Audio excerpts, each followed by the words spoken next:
We are connecting, and I believe we are now going. All right, I'm going to go ahead and see here.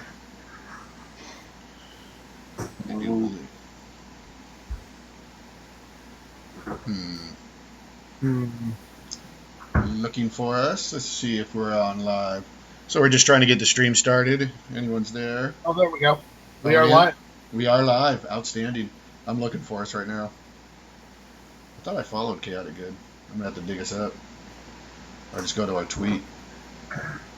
I made a Twitch account last night. Man, there's a lot of people streaming Dungeons and Dragons tonight. My goodness gracious. Hope we don't get too lost in the shuffle. 30-second delay. It's about 30 seconds? Cool. Guess I'm going to need my mug. Right on. My mug-o-licious. All right, we're going to kick this off in about 5 minutes. So everyone just hang out. Oop, I just got the Twitch notification that you're running. Oh, cool. I haven't gotten one myself yet. I don't know. I think I'm following. I'm pretty sure. Look at that. You see us? Yep. Cool. Outstanding. Well, you can get in chat, too. Go ahead and say something in chat. Hold on. I didn't pay for it, so I've got a fucking commercial running. Well, you can get in chat. Oh, wait. Okay. Here we go. Go ahead and say something. There we go. Okay, actually, I have it on my computer. I have it right here. I'm good. Let me go ahead and... Let me resend that message then. Yeah, resend another one. Sending right now. Okay, cool. Okay, well, that's great. I don't need to actually watch the stream to be in chat. Oh, that's super easy. Good. Greetings. Yep, that's me. We're good. Oh, that's fantastic. Oh, that's really good. Good news, good news. Okay, we're going to be starting in T-minus 4 minutes. T-minus 4 minutes. Can you get any closer, Neil? I think I can. Mountain Man. It's the mind of madness. That's awesome. That is awesome. Oh, it looks like we have 6 people in chat right now. Dang. Start talking. Yeah, I know.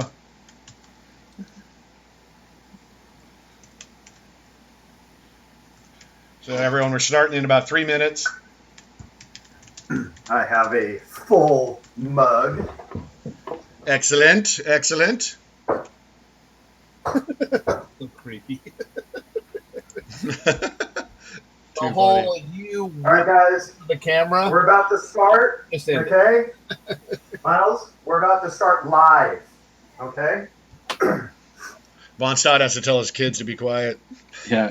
I just did. I don't know what he did. I don't know how that is. That foam out. Oh, look at that. Ooh, that is cool. So, that is hey, cool. Dave, we're going back in time? Yeah, we're going to start. We're starting after the fight with Sharky and the 2 trolls in the frothy mug. So we're getting rid of the whole rowboat crab thing? None of that happened. Just erase it from your mind. It's going to go a different direction. Okay. It was a dream. It was all a dream that you had one night, and just not really what happened. Oh, this again, huh? Go. Yeah, this again. Yeah, this is called my reset button. You'll like this one better. This will be good. All right, guys. 2 minutes. 2 minutes. We're the only viewers. Oh, that's funny. Hey, that's fine. Everyone just left. That's all good. People bounce in and bounce out. They'll be back. Our goal, let me know, Mike, if we ever hit 25, shout it out. I want to know. Okay. Why is 25 the magic number? That's just a goal. Gotcha. I mean, this is our first stream, so hopefully we can get something going here. Yeah, we've never have we ever Twitched before as Chaotic Good? Not an actual official adventure like this one. Okay, I think we're going to just go ahead and start. Do it. It's close enough. It's close enough. All right, here we go. Welcome, everyone, to Chaotic Good. We're going to be playing tonight. We're playing Open Legend, and we're going to be continuing our Unwanted campaign. We're starting Season 2 today. Season 1 is on our YouTube channel. If you're interested in watching that, you can just do a quick search in YouTube. Just look up Chaotic Good. You'll find our channel easily. It shows up on the first page. You can also go to @RealChaoticGood and follow us on Twitter, and all the links that you need are there as well. We're going to the big change though we made is we used to play Pathfinder. We're longtime gamers, longtime friends, and we played about every game under the sun, GURPS, D&D, you name it. But we recently came across Open Legend and just fell in love with it. It just fits our style, and it's just a load of fun, and we're just having such a blast with it. We decided to drop the Pathfinder rules in favor of Open Legend rules. Another thing to throw out there, we do not get paid by Open Legend. We are just a bunch of friends, and we'd be doing this. If we weren't playing Open Legend, we'd be playing some other rule system, probably Pathfinder. But we just love the game and love the rule set. So a couple things for you to know real quick about Open Legend is Open Legend uses exploding dice, which means when any dice roll rolls its maximum number, it will explode, and another die of the same type will be added into the dice roll, and just it pads the numbers in making these huge, gigantic rolls happen. And Roll20 supports this mechanic, and so you'll see dice explode right in front of you 3D, and it looks like popcorn. There's like pam, pam, pam, pam, pam, pam, pam, and it's really exciting, and it's one of the really cool rules Open Legend uses. The other cool rule is every dice roll matters, which basically means, not going too much into it, it means that if the players succeed in a die roll, they can describe what happens. If a player fails a dice roll, then it's up to the GM to interpret what happens. And the GM has two choices that they can do. They can have it succeed with a twist, which means the player gets the success. You okay, Joe there, Von Stad?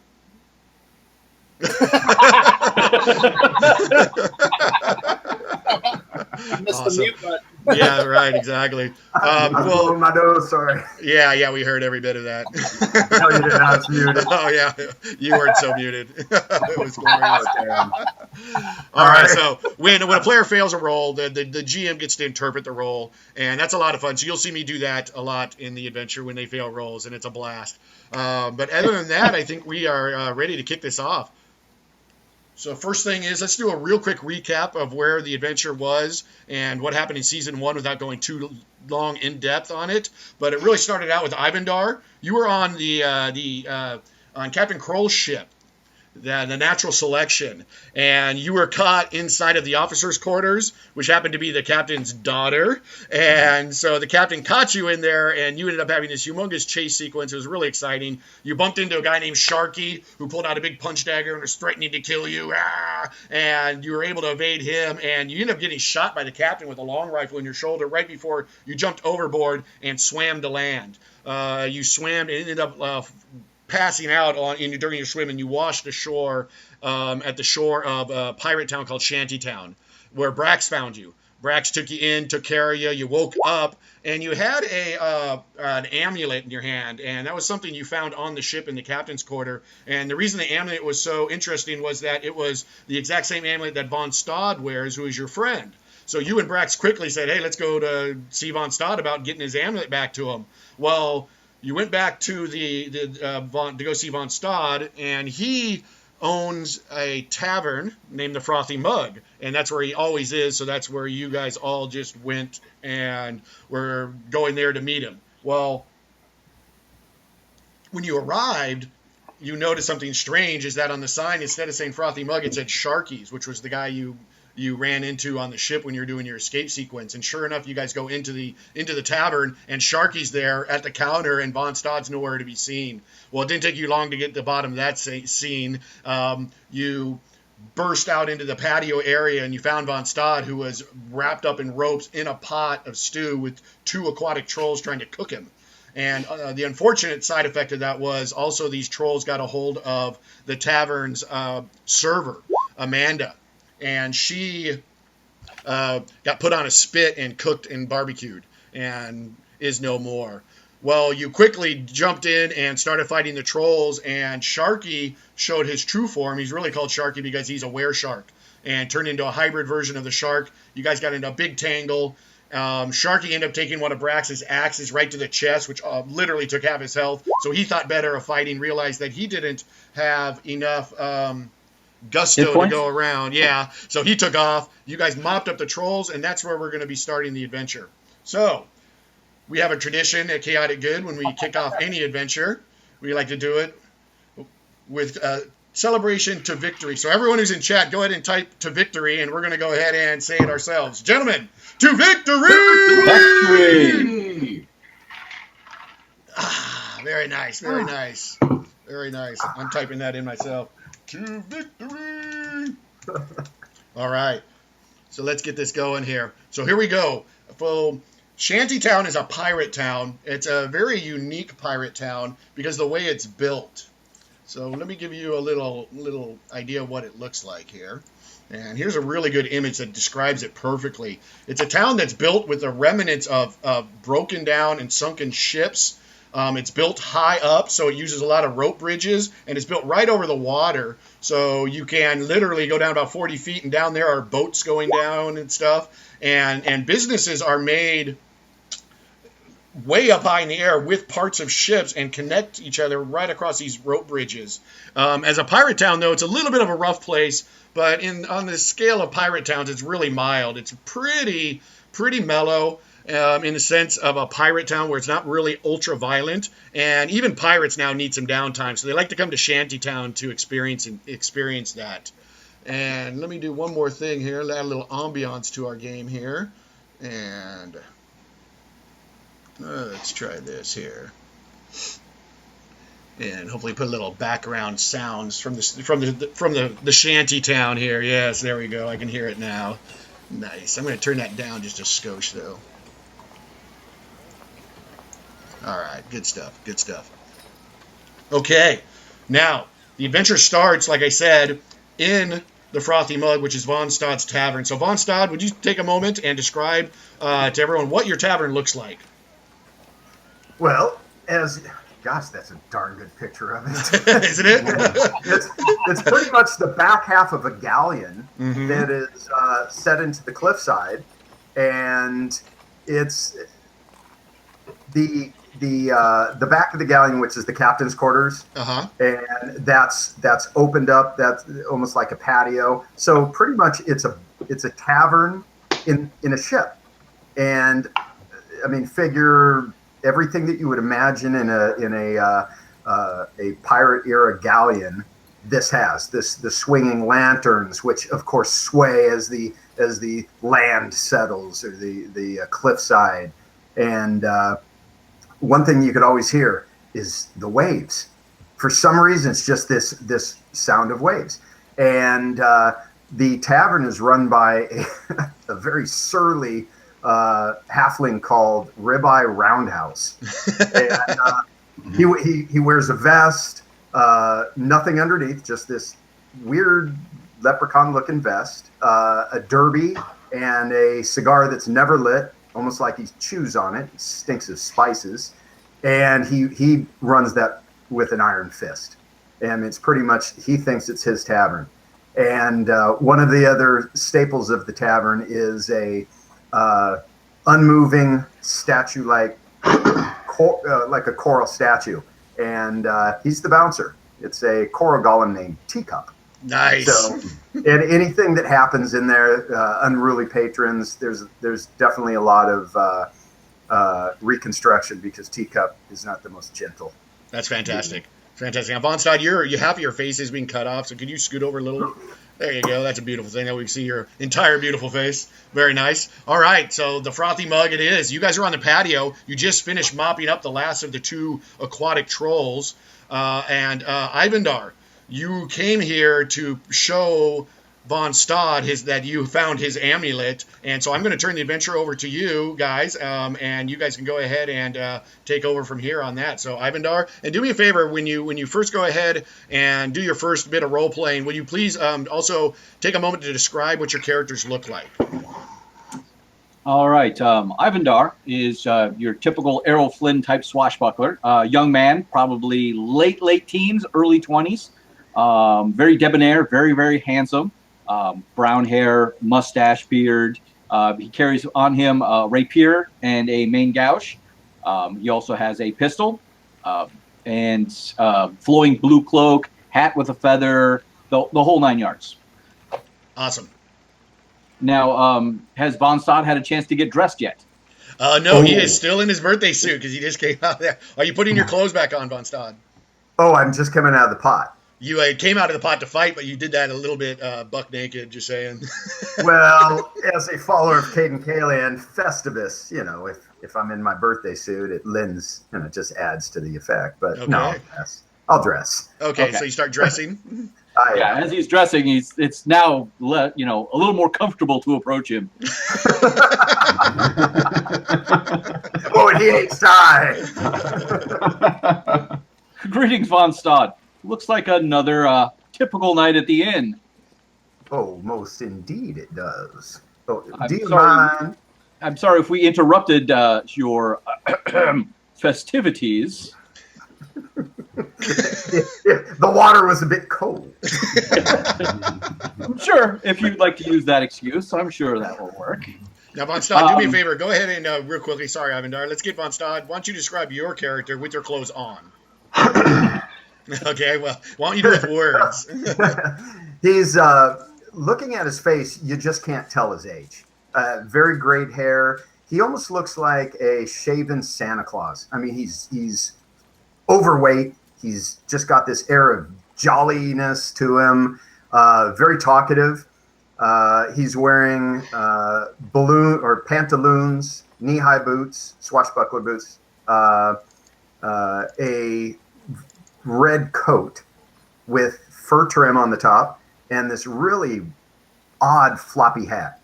Granted, that is almost like a witch hunter's hat, but figure this just oversized hat. Just ridiculous. Fantastic. And Brax, I'm going to have you describe your character, and then you guys can get through the role play, and I won't have to interrupt you anymore. Gotcha. Okay, Brax is a half ogre, hulking individual, 9 feet tall, carries a large battle axe and a ballista as his ranged weapon, crossed on his back when they're not in his hands.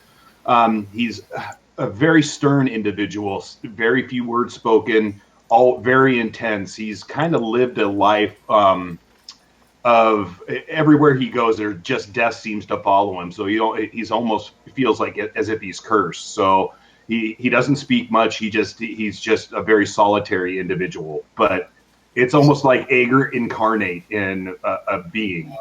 Awesome.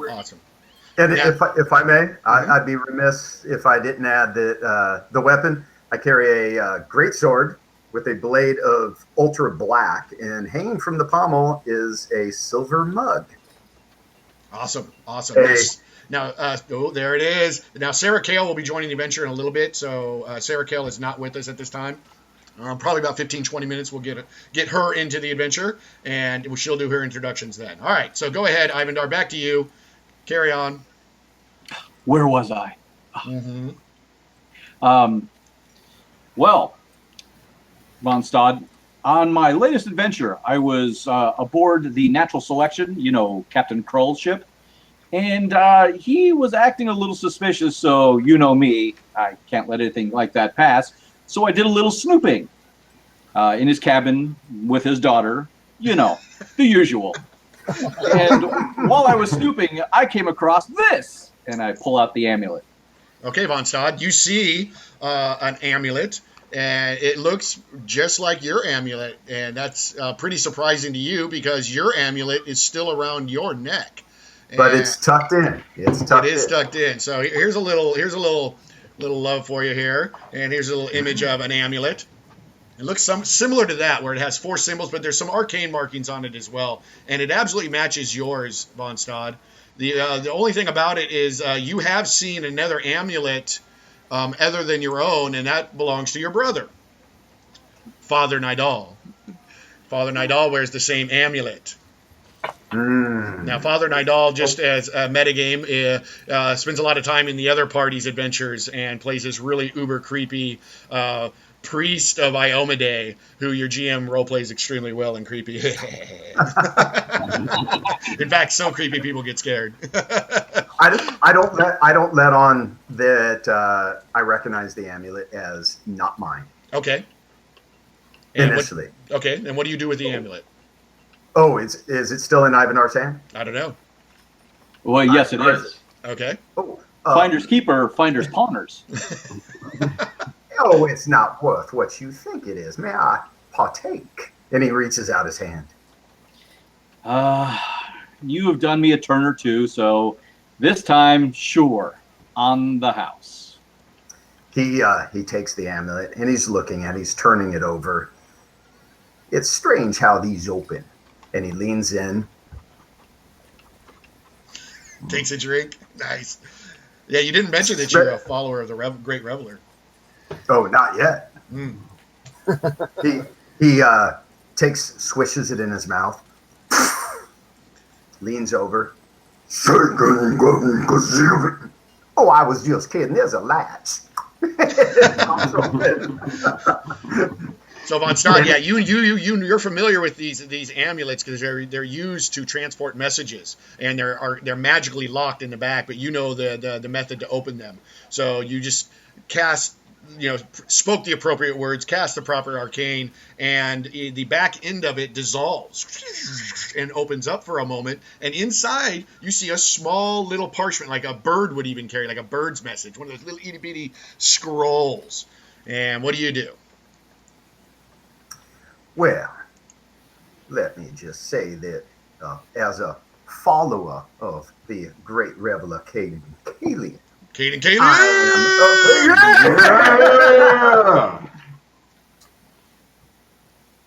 I must read this in secret. Well, I only can show it to everybody, so you're gonna have to. You obviously will eventually tell them. I'm hoping. Oh no! But anyone he's reading it in secret, and everyone can see it. Yeah. Okay. Cool. Awesome. Because here we go. Bang. Now you can hit the magnifying glass and enlarge that, and you can see that it's addressed to Nicodemus. Now the name Nicodemus doesn't ring any bells with anyone. You guys do not know who Nicodemus is. But it does say, I regret not delivering this pledge in person, but business necessity has forced me to undertake some unforeseen travel. This amulet, my most prized possession, represents my unwavering loyalty to you and our arrangement. Yours, Father Nidal. So with hopefully his unexpected travel is to hell.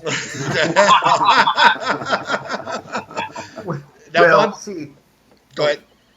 I was just going to say that Nitty and I took different paths. He went to the other side of the proverbial divider of the greenery, the fencification. I follow the Festivus of light, and he follows the unerring way of evil. And that's all I've got to say about that. Bravo. Now, in Open Legend, when you do a really nice job of role playing, you can earn something cool. It's called a legend point.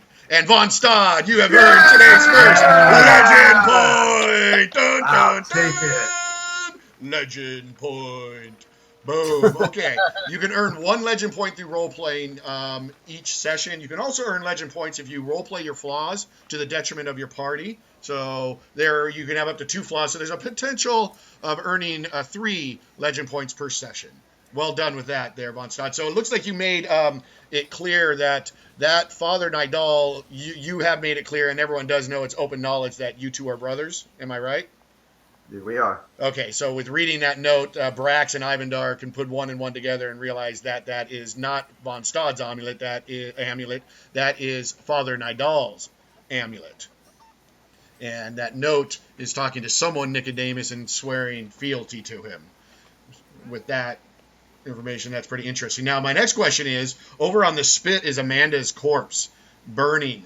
And it's kind of smelling still. Brax, you don't like the smell of burnt flesh because of your back in the memory that you had back when this creepy wizard threw a whammy on you and cooked the whole village, and now you're really sensitive to that smell. Do you guys want to do anything about that? I will take her down, and I'm actually going to take her outside and bury her. Oh, okay. Do you want to bury her at sea? The water's right below you. I could, but that's because her daughter's not here, right? No. I don't want her daughter to see me throw her. Von Stad, Brax has picked her up. Do you want to do anything? Yes, actually, as he's walking towards her, I walk up, and granted, sorry, Ivandar, but you're in front of me. I walk slowly up to Ivandar. Excuse me. Put my arm on his shoulder, and I'm squeezing, not to the point of pain, but I'm very upset. And I don't show upset quite often. And I lean over. Oh, Ivandar, this is beyond. My need for retribution far exceeds what your imagination could possibly conjure. There's a not so fine line between Festivus and harm. And for that nasty fellow Sharky, I mean to dispense quite a bit of harm. And I let go and just follow Brax. Okay. So to go bury, are you taking her back to like your lumberyard area where there's a bit of dirt and stuff? Are you gonna bury her in the earth, or are you gonna bury her at sea? Well, I think probably burial at sea is more fitting for the town we live in. Okay. So I'll wrap her. Is there any kind of drapery around? I'll rip down curtains, Brax. So, it doesn't matter to me. I want to wrap her in something and, Okay, Avantstad, is there anything that could serve that purpose? Yes. There's the inside of the tavern has old sails, tacked to the wall. So I'll yell to Ribeye to grab me a piece of the sail, a swath of the sail. There's also the banner that said Sharkies. Oh, yeah. No, he threw that in the fire. That's in the fireplace. So sorry. So, nice try. I'm going to grab another drink real quick. Keep talking, though. I can hear you. All right. So Ribeye brings me the sail, and as I take it, I take the mug, which happens to be my holy symbol of Caden Kalian. Caden Kalian! And I'm going to empty the mug down onto the sail. Sounds good. Good.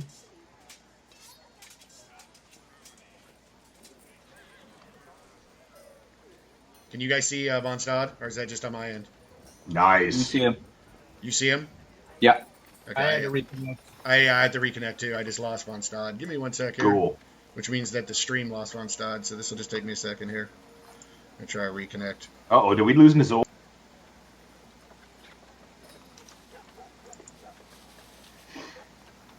So basically, I'm going to soak the sail, which is the blessing of Caden Kalian, and that way it's her burial shroud.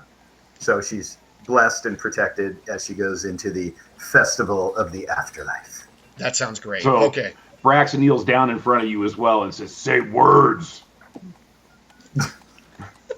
Words. Hold on. I need to do something here. The only person I know who can pull this off with 2 words out of his mouth. Boo! Legend boy! Say words.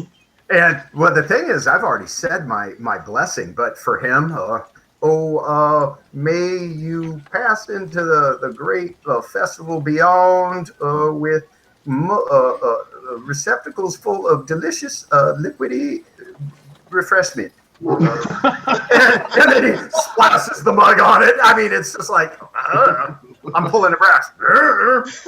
And he lays her to rest in the sea. Okay, that sounds fantastic. What do you want to do after that? Do you want to return back to the frothy mug for beverages and a somber...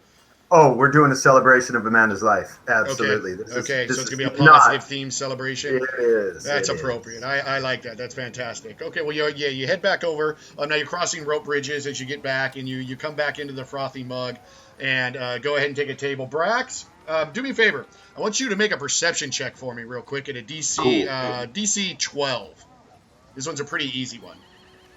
So just go ahead and click on your old perception, and let's see how it goes.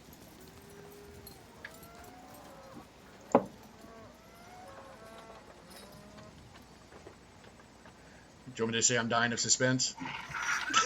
I don't even think, Brian. So open up your character sheet, click on the word perception, and make a roll. Oh my God, not when I'm drinking. So I guess... you probably don't... Do you have any points in it? Should we search bodies? I don't know. No. Hey, Brax, I don't know if you heard me. But can you do me a favor and make a perception check? Am I not coming through? Can you hear me, Brax? Brax, can you hear Nizul? No, not at all. I don't have them anymore. Oh, You might need to reconnect. Yeah, can you have Glenn reconnect? Because we had a hitch there for a little bit, a hiccup. No. There we go. Sorry, Dave. I lost you. No for worries. some Not a reason. problem. Not a problem. So what I wanted is you guys all came back into the tavern, and I wanted you to do me a favor and make a perception check, and you're going after a DC 12. It's an easy check. Maybe.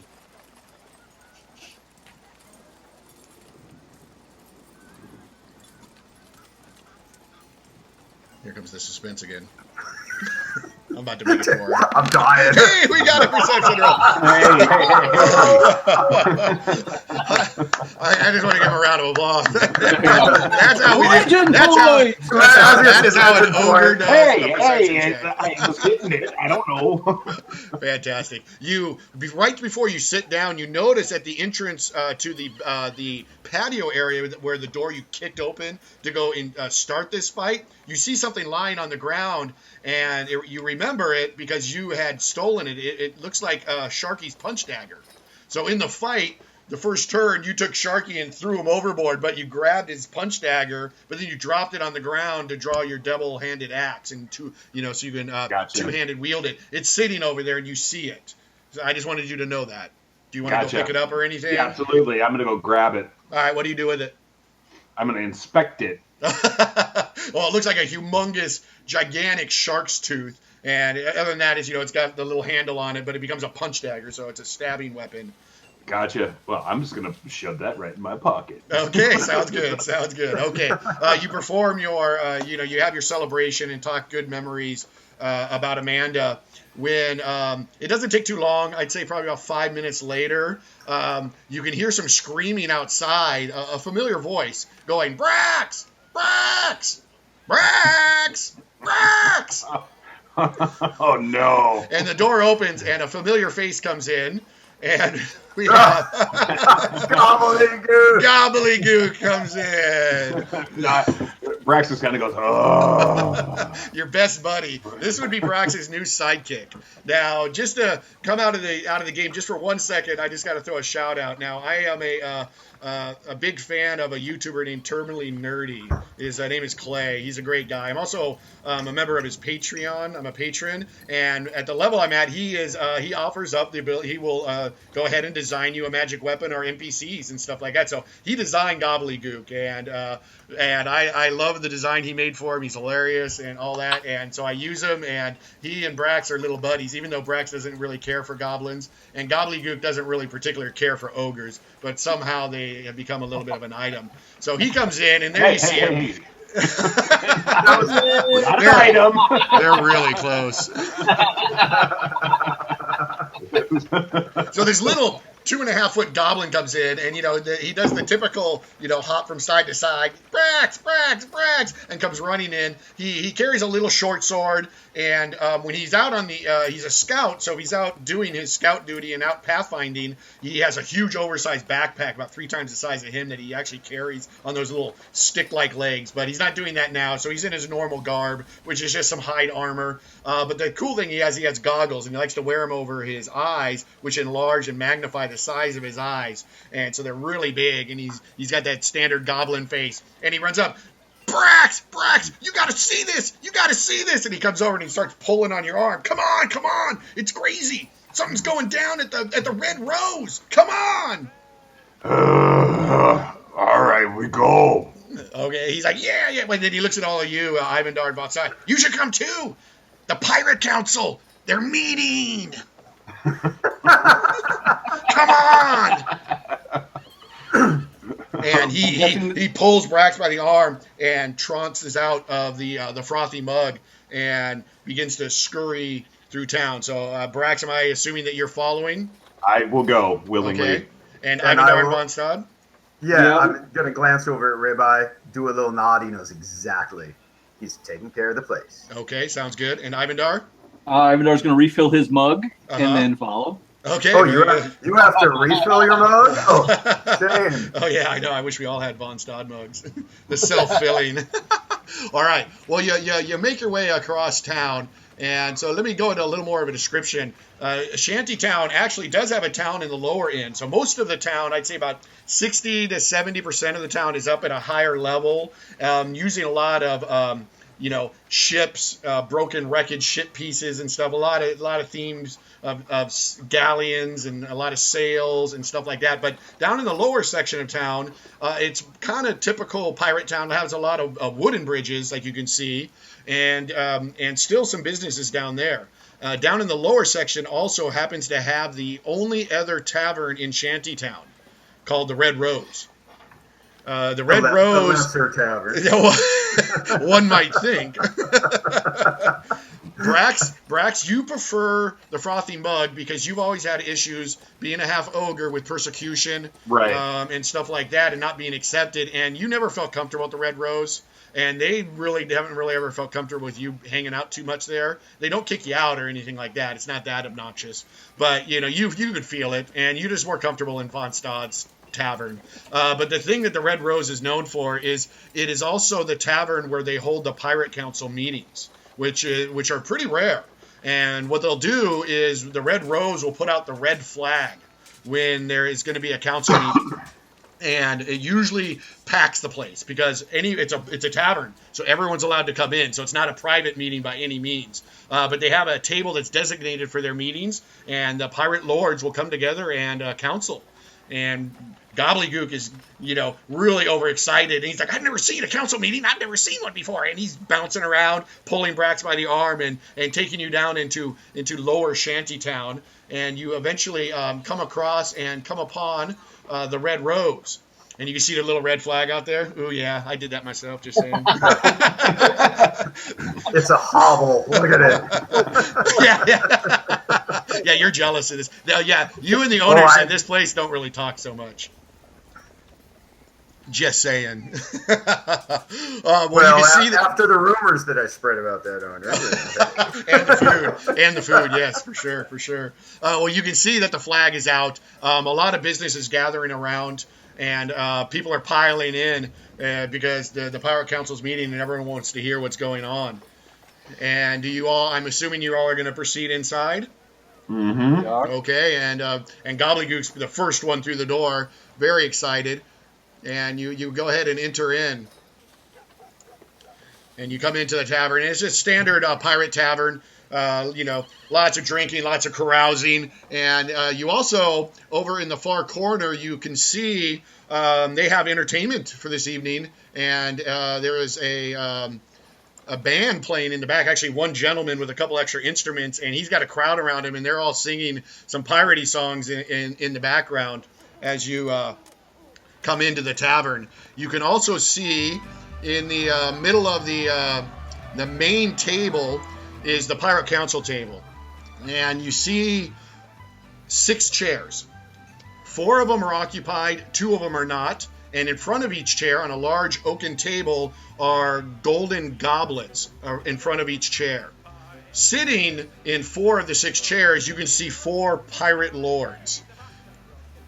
Pirate lords are rock stars. So everyone here clearly knows who these people are, but I'm going to go ahead and reintroduce them to you, even though you definitely know everyone by name. So we'll start with Captain Grolong. Captain Grolong's an orc, not a half orc, a straight orc. And he is just pure orc, and he has one ship to himself, but he also has some almost a small fleet of ships that run around and do his bidding. So he has become a lord. Now, lords also have a thing. They wear red sashes. So all the pirate lords have a red sash across their chest. And so he has one of those on as well. And he's a gruff individual. He always wears that skull cap. He wears metal armor and fights with a curved cutlass. He sits at one table, and he's really surly, and he does not look pleasant right now, and he has that golden mug, and he's just got his head down, looking at the table, minding his own business, and every once in a while taking a sip of the beverage that's in his mug. The next pirate lord you see is Captain Morrow. Jeez. How does he see? Captain Morrow is a little bit like Brax, where he is a pirate lord of few words. But he, being that he can go underwater because he's a were-shark, a hammerhead version, poses a lot of problems because some say he has invented underwater ships and is able to attack from underwater because they're convinced he's doing something because he's able to sink ships without even overtly doing it from on the surface. and he is a legendary and renowned pirate lord of few words. The next chair you see is, you see a female, and you see Captain Sindel. Now, Captain Sindel, she might look petite. You can see she's armed with a pistol and a saber, or a more like a cutlass or a scimitar, and wears leather armor. But she is an exceptionally agile and capable pirate lord herself, and she is foul-mouthed. And if she reminds me of anyone, she reminds me of the Greyjoy chick on Game of Thrones. Just salty and just can hang with dudes, and she can outdo dudes. She's incredible, and she's not shy, and she'll be vulgar if she feels like it. And she's a leader of what's called the Yellow Sash, which is a pretty good large organization of pirates, and she is their leader. And right now, of course, she wears the red sash of the pirate lord and is sitting at the table drinking out of her gold goblet. And then at the head of the table, not because he's the leader by any means, but he's just sitting there at the head of the table, you see Captain Sorsa. Captain Sorsa is your classic pirate. Talks like a pirate, acts like a pirate, cutlass, tons of blunderbusses and pistols on him. He has just been around forever, and he's been a pirate since he's been a young child, and he's just been doing the pirate thing for his whole life, and is now a pirate lord. You see them around the table. Hang on one sec. I'm going to change music here, because that song has ended. And I didn't actually listen to that music for a couple of times. You see the pirates around the table, and you could see they're visibly angry when the Captain Grolong, the orc, he is visibly upset, and he is the first one to speak. So he steps up, and he's all, "The hobgoblins aren't honoring the agreement. They keep attacking my ships, and I'm tired of it. Something must be done. I demand that we convey the council." And then what happens is the female, the salty one, Captain Sindel, she steps up, and she says, she's all, "Dear, we only have 4 people at the table. We need 5 to have a council meeting. Right now, we're just having a conversation." And, of course, Captain Grolon is not having any of that. And he's like, "I don't care. They're not keeping the agreement. If those hobgoblins attack my ships again, I'm gonna sink them all. I don't care what the outcome is. I ran from them, and I am no coward, and I will not run again." And then you see, at the head of the table, Captain Sorsa. Captain Sorsa looks across the room and spots Ivandar. And he's all, "Arr, well, looky here, blow me down. We got ourselves a cassone." And he looks at Ivandar and waves you closer. "Come closer, me lad." And you see Sindel take a look at you, and she just like laser beams you up and down. And being that, undresses him with pretty much. And she's all, "Well, I'll be. We do have a Cassone here." Now, Ivandar, you have a father. His name is Captain Cassone. He wears a red sash. And he is the captain of the Astral Avenger, a huge warship. He doesn't have a fleet like the other lords, but he just has one big, massive ship. And he usually sits at this table, but he's not present this evening. And Sorsa explains, and she's all, "Ivandar, Cassone, your blood. You can sit down at the table and wear the red sash if you choose. And then we could have council." Whoa. And Grolon, it doesn't really look like he's digging that. He's all, he's just a boy. He's not even a pirate. All he does is womanize everyone.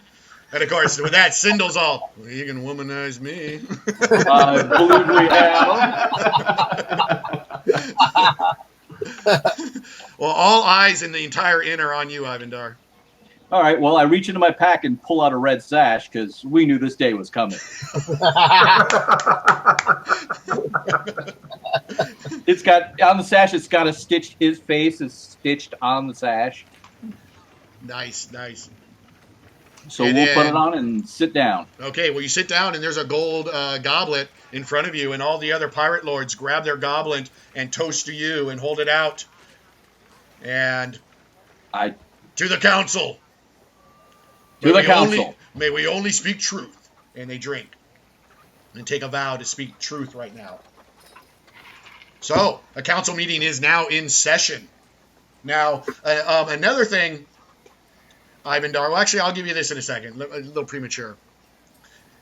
Captain Grolong, the angry one, is like I said, now that we're in council, the hobgoblins are attacking our ships. We have an agreement.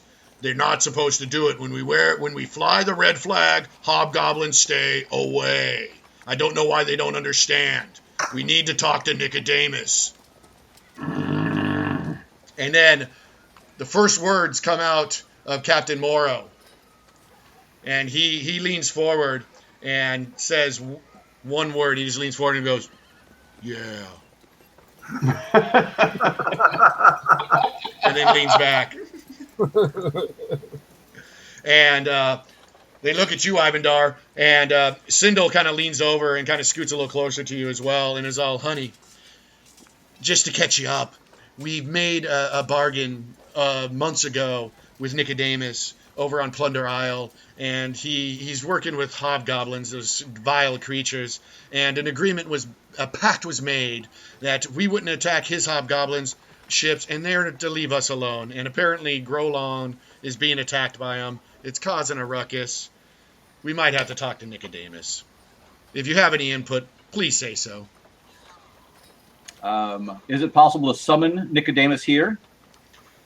That's actually quite possible because Sorsa steps up and is like, "Arr, yes, we can talk to him at any time. He left us one of his little magic mirrors."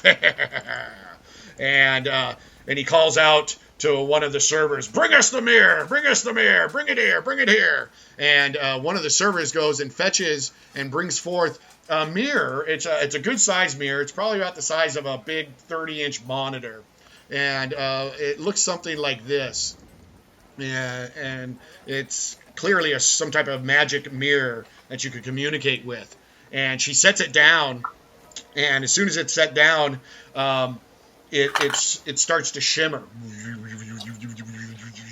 and activate. And eventually, the mirrored glass becomes clear, and you can realize you're looking into another space or time. It's like it's a scrying mirror. You can actually see at a distance. Ivandar's a little depressed. He can no longer see himself in that mirror. It is a bummer. It is a bummer. What you see, though, is you look inside, and you see it's clearly the inside of a ship, inside a cabin, because you can see it rocking back and forth, and things are swaying, and you can hear the distinct sound, especially you being a man who lives on the sea, you're making the distinct sound of creaking and groaning and stuff like that. And you can see in there it's a room, but you recognize the room immediately because you've been in that room before. Back when you were on the Natural Selection, the very first adventure of the Unwanted Campaign, 2 doors were there on the ship, one open, bam, and you jumped out. The other door is for guest chamber. It's usually for guests, VIP guest, or sometimes Captain Kroll will let one of his men who have been doing a good job bunk up in there. And you've had your opportunity to bunk in there yourself. But this time you look in and it's that room because of the stuff that's hanging on the wall you recognize immediately. And you realize you're looking in that cabin on the Natural Selection. Now you just jumped off that ship a little over a day ago. And you know it was heading to Magnamar. And Magnamar's easily a couple days travel, so it's still on the sea, which means that this is the ship you left. So it hasn't, unless it stopped somewhere that you don't even know if that's possible or not. But what's interesting that you see is you look into the chamber, into the cabin, and you can see someone at a desk writing with a feathered quill. It looks like a gray-skinned, pale man, and he has a big scarf around his neck that flows around off his back, and he's wearing robes as well. Not only is he writing, he's singing. And he sings something Brax like... starts pacing and is becoming extremely agitated just by the sound of this. Oh, yes, because you hear a familiar song, Brax. Sticks and stones don't break my bones. This always will be true. And when your mama's dead and gone, I'll sing this lullaby just for you. What becomes of the little boys who never comb their hair? They're lined up all around the pit on the nickel over there. And he catches himself because suddenly he hears sound coming through the scrying mirror, and he can hear the background noise of the pirate tavern as the scrying has commenced. And he turns around and looks behind him and notices that he's being observed and sees everyone in this pirate tavern and hearing him sing, and they're all just eyes wide open going like this.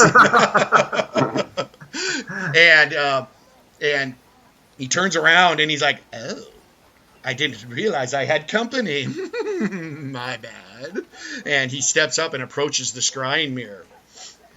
And what you see before you, I can actually give you a better description. And you see a gentleman that looks similar to that right there. Gray skin, long white hair, a scarf, and you can clearly see he's a man of magic. And immediately, Captain Grolong, he's all, Nicodemus. Now, Brax, that's the first time you've heard the word spoken and made the association. So now, Nicodemus is from your past, Brax. You clearly remember this memory. When 10 years ago, you had this village that was your home, and it was full of really peaceful, gentle people with eyes that glowed golden, that gold glowing eyes. And he went in and just whammied you and charmed you, ended up burning down the entire village, killing everyone, and you watched gleefully because you were charmed the whole time, and he left. And that marked you because you couldn't do anything to help them. And this has been a big point of your life of wanting to seek vengeance on this Nicodemus character. And here he is across a mirror from you and looking into the inn. And Captain Grolon is all, Nicodemus, we need to have words with you. And Nicodemus is like, oh, okay, please speak. And Grolon's like, you're hobgoblins.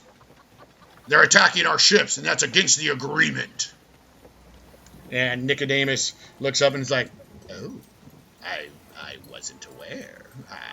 They should be honoring our agreement. I do apologize if they're not.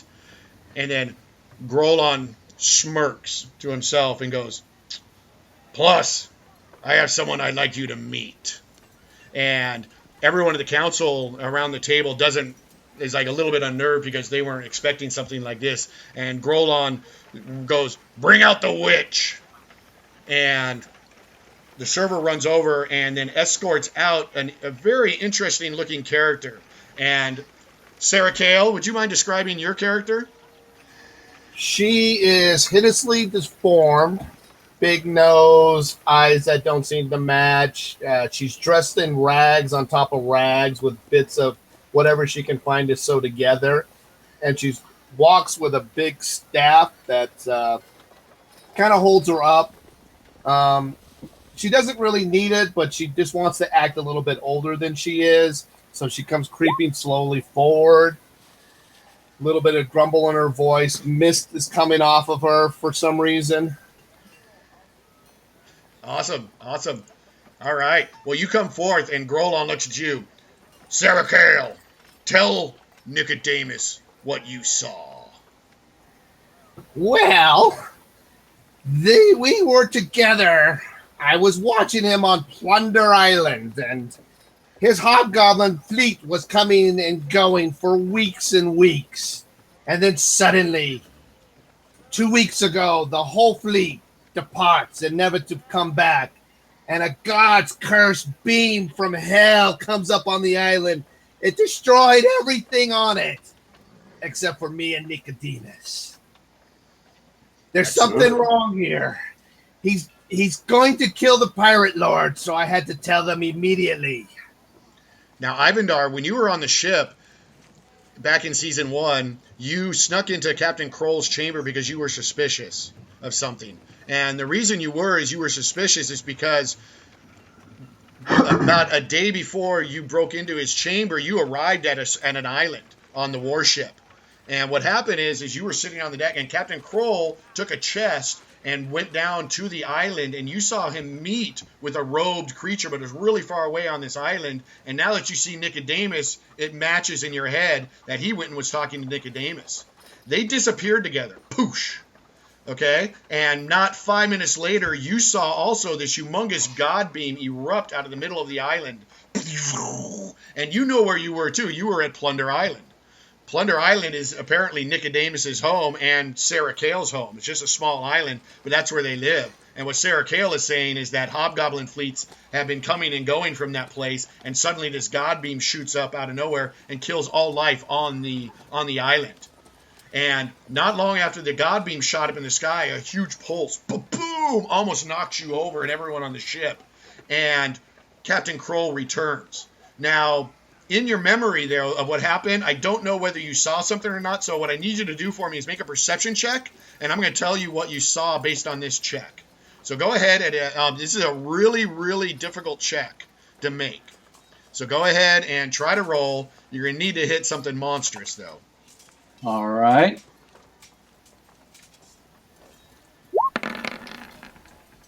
Okay, so that's not monster enough. So we're going to go ahead and use Open Legend rules of success with a twist. You still succeed in your perception check, but with a twist. What you do is you see Captain Kroll returning with the chest onto the ship, but what it is you turn, and the sun was coming down, and you see a silhouette over on the island, and you saw an old lady in a robe, and you ended up seeing Sarah Kale looking at you back on the ship, and you two made eye contact. And now you realize who Sarah Kale is. So you were on that ship that day, and that's what got you suspicious in the first place. You're like, something's up. You ended up breaking in to the captain's chamber. You opened up that chest to see what was inside. You found that gem-encrusted main gouge. You found the badge showing rank from the city of Magnamar. Clearly someone had a lot of chevrons on it. Someone of high rank, in fact. I believe, did you take that or did you not take that? I thought I took it, okay. but I think you did. You know, it's fine. It's cool. Yeah, I don't think we made it clear. Everything. Okay, you took everything. And then, of course, you found the amulet. And that's when you're like, that's interesting. And then you hear the door shuttering, and Captain Kroll's coming back into his chamber. So you went through an adjoining door, ended up into the officer's quarters, where his daughter was, and that's where that adventure started. And then you jumped off the ship and came back here. So that's the enclosed story now. So now what we have then is the situation is we have Nicodemus apparently has some agreement with the Pirate Council that his hobgoblin fleet will not attack the pirates, but it seems that they are. And we also have this god beam that shot out of the island, and that's no good. Brax hates this piece of shit from the bottom of his heart. Without words. Without words. So what I'm going to do now is feel free for anyone to step in and jump into the council and talk to Nicodemus. You don't have to sit on the sidelines at all, especially you, Sarah Kale, Von Stad, and Brax. And Ivandar, you're a member of the council. So I'm going to let you guys go ahead and pose questions to Nicodemus. Oh, I'm simmering.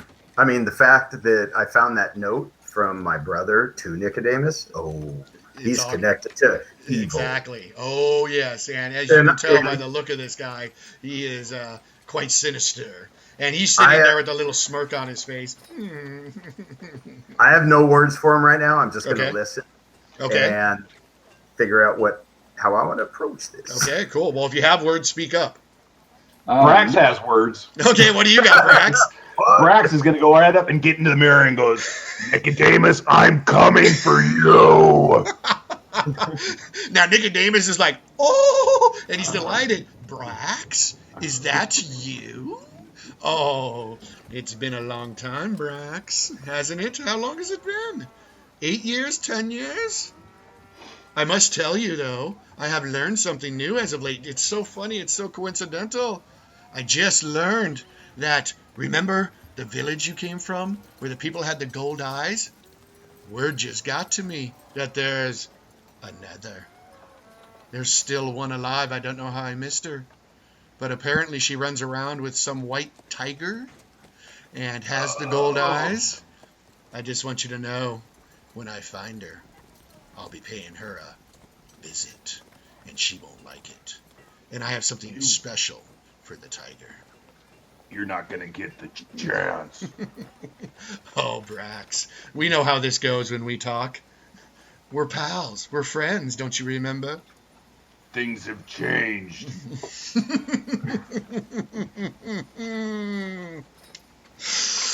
No, Brax. I wish I could be there with you right Takes the now. mirror and lays it right down on his face, cuts him off. And it just goes down the mirror.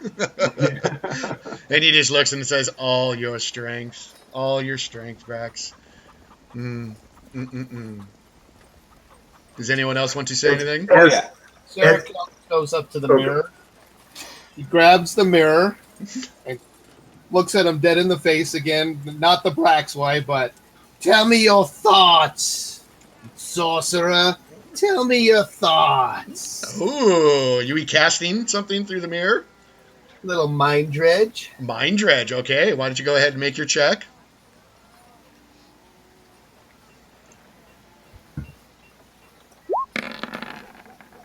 Oh.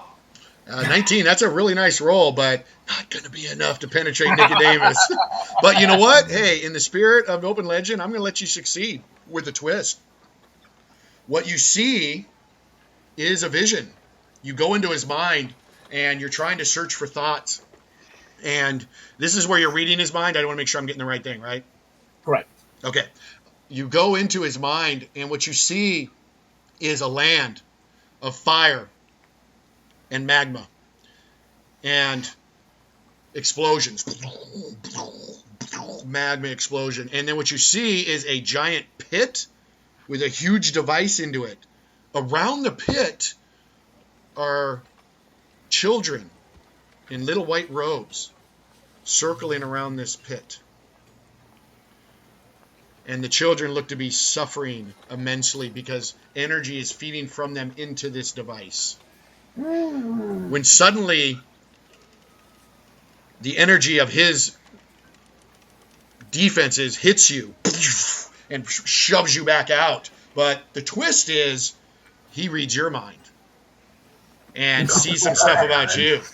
And you look at him and he makes an expression. He's like, oh. And when it stops, he looks at you and goes, thank you. Ivandar, you wanted to say something? Yes. All right, Nicodemus. Now that you're done flapping your gums, you have been summoned to answer to the Pirates' Council. These are your ships. These are your men. You are ultimately responsible for them. So this whole I didn't know what they were doing is not going to fly with this council. Yes. I know, it's true. We had an accord. I know these pirates are in their accords. We don't want to do anything. Okay, I tell you what. Give me 1 second. And he disappears. About 5 seconds later, he comes back, and he's got someone next to him. He is on a certain ship here, and you see this gentleman there. The captain of the natural selection, Captain Kroll, is there. He also wears the red sash. He wears a military uniform. He's a stern captain of the ship that Ivandar was once on. And once Ivandar dead for going into the officer's quarters and mingling with his daughter. And Kroll's like, Nicodemus, what's the meaning of this? And Nicodemus is all, look. And he looks in the mirror and he sees Ivandar and he's all, Ivandar. Nice sash. I see Sharky hasn't found you yet. I sent him a day ago. Has he paid you a visit? Us. Oh, he found us, and he ran away like a little shark bitch. You can see him turning red. Hey, look, you're matching your sash. What's the meaning of this, Nicodemus? And Nicodemus is all, listen to him. Ivandar? Nicodemus has been summoned by the council to answer to why his men and his ships are attacking council ships. What do you mean? My ships? Sorry. I only have one ship. No. Nicodemus's hobgoblins. I'm sorry. You need to clear your ears. Is there salt buildup? Nicodemus has ships. Hobgoblin ships. The Accord, you should be aware of the Accord being as where you wear one of those sashes, that his ships will not attack the pirate council ships. He has broken that Accord. His hobgoblin ships are attacking the pirate ships. And Nicodemus is all, and Captain Kroll, I believe you are the commander of the fleet now.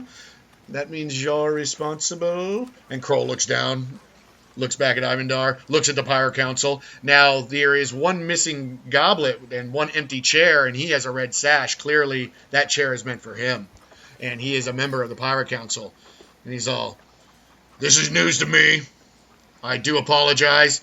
I will immediately contact all the captains of the Hobgoblin ships and make sure this no longer occurs. You have my word. Is there anything else I need to be here for, Nicodemus? Because looking at this Ivandar is making me physically ill. But Captain, how's your daughter? And before you say goodnight, remember her for me. Too long. He just mumbles because he only learned your name a day ago, and he just mumbles it again. Ivandar, and he storms out. As this was going on, Von Stad is next to the bar, and it just this, a peasant or whatever the lowest guy is. I mean, no teeth, and he's just drinking his mug. And I pony right up to him, put my arm around him, give him a cheers with the mug against his. The bald man, his mere gaze is an affront to my philosophistic sensibilities and my superficial surfaces. And he clicks it again. So this guy who's missing a lot of teeth clanks you back. He's all, I don't know what I'm savvy to that. And chugs down and drains his mug to the bottom and just sets it down empty. Well done. Awesome. All right. Well, Nicodemus looks back in the mirror and it's like, is there anything else you require of me? Yeah. Is he the best you could do? Yeah. I must say, he's taken forever to get to Magnamar. He keeps blaming it on the fog, but that's just a side effect of my condition. It's a side effect of his incompetence. Apparently so. Would you like to take his place, Ivandar? I would, but I kind of hate your guts. Most do. I'm pretty much unwanted.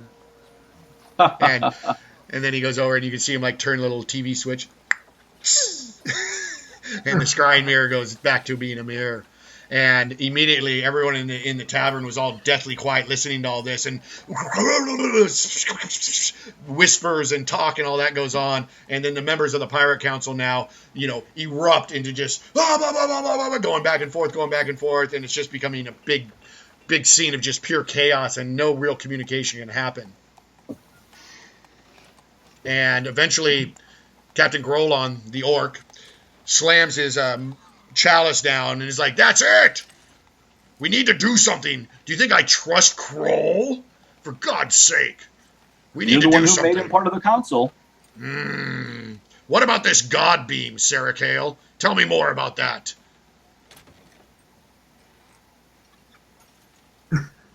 Okay, so the God beam seems to come up from hell itself. And it was such a big explosion that all life was destroyed on the island. Nothing lives, no plants, insects, not a thing. The only thing that survived was my boat. Ivandar, do you want to reveal anything you know to the Pirate Council?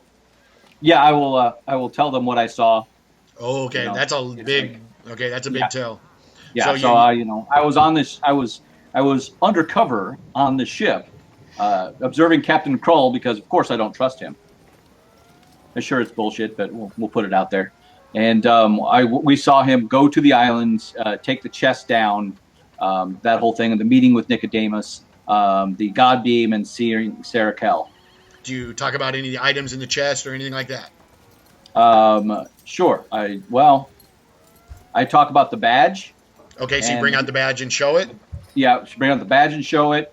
I'll show the main gouge, which I am wearing. Okay. and tell him that I found an amulet. I won't be very descriptive about the amulet. Well, you feel a hand touch your shoulder. I would say caress would probably be a better word, or even like almost feel you up a little bit. And Captain Sindel kind of leans over you to look at the items. And she whispers kind of like really close to your face and goes, "Darling," and takes the badge. "Do you not know what this is? This is the Lord Commander's badge from Magnamar." And then, she takes the main gouge and looks at you and goes, "Do you not recognize your own father's main gouge?" Of course I do. That's why I'm wearing it. Nice. So you have the Lord Commander, you have the medallion, swearing fealty to Nicodemus from Father Nidal, and you also have your father's main gouge in the chest. Right. Which worries me because those, the amulet was pledging allegiance to someone, and it was his most prized possession, being given as surety that his thing. And so Father's main gouge, which he loved very much, and the Lord Commander's badge, it seems to be there are two other people who are pledging loyalty. Exactly. Now, Ivandar, one of the things you do is your role in the party is the brains of the party, and I just want to make sure you know for putting all the pieces together, legend point. Nice. Thank you. Well done. Exactly. So is everyone up to speed on what's going on here? Wait, start from the beginning? Yeah, exactly, Monstad. We're never going to be explaining it to you. You're never going to get it. It's just nay possible. All right. Well, watch the stream. Exactly. Watch the stream. Well, Captain Sorsa speaks up then. He's like, well, what do we do now? What should be our plan of action? I say kill them all. I kind of like where you're going, matey. I like it too. I agree with that, but maybe before we kill them all, we should maybe investigate. Good starting point. A good starting point might be Plunder Isle, where the beam came from. We could find out. Unfortunately, I was never able to find out what was in the chest that Captain Crow delivered to the island. So maybe if you want, I can show you.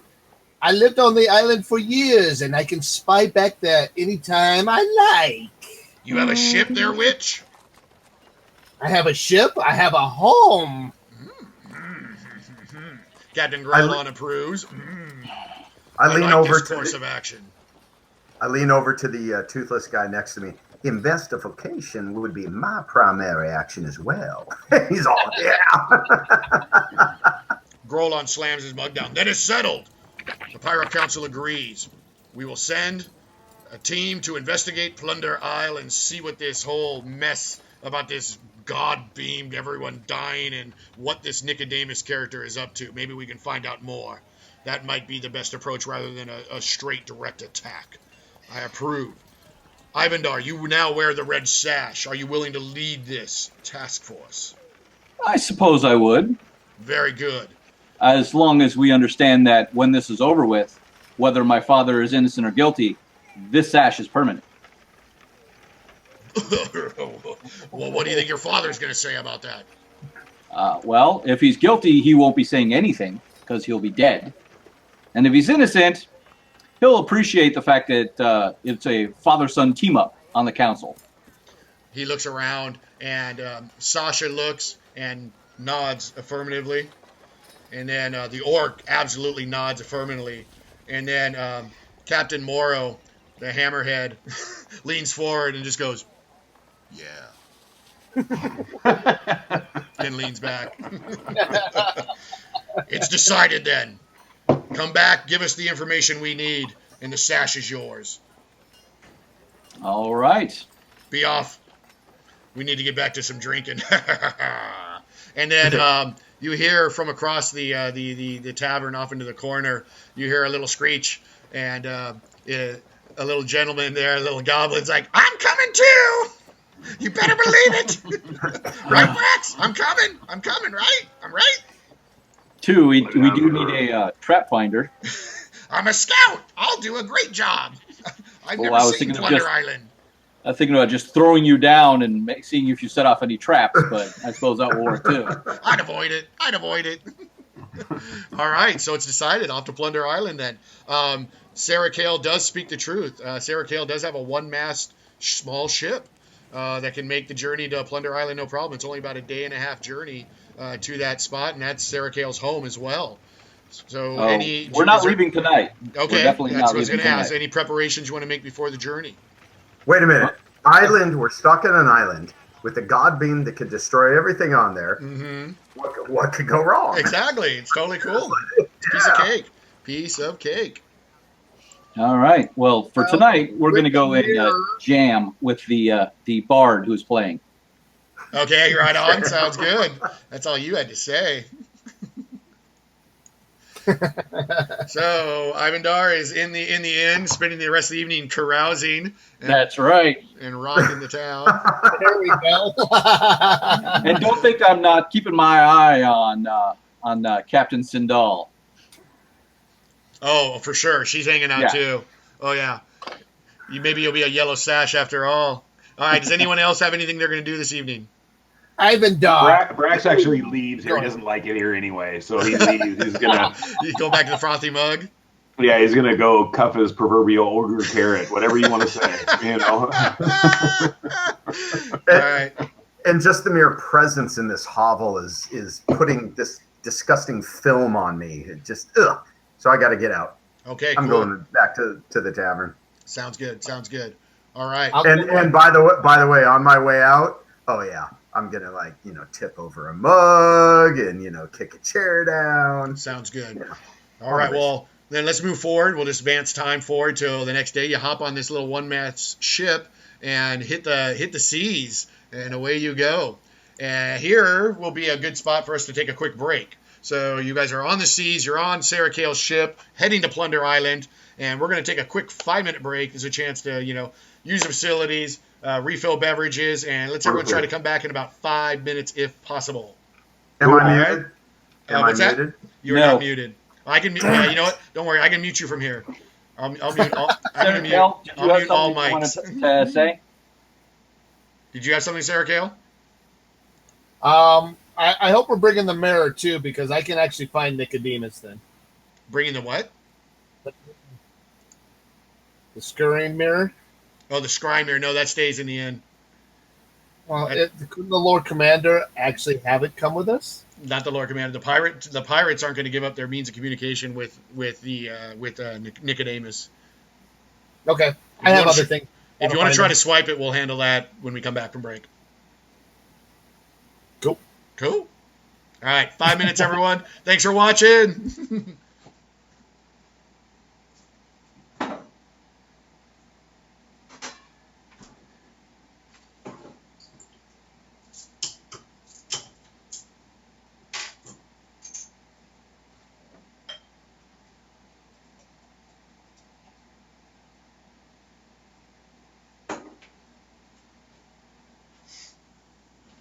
All right.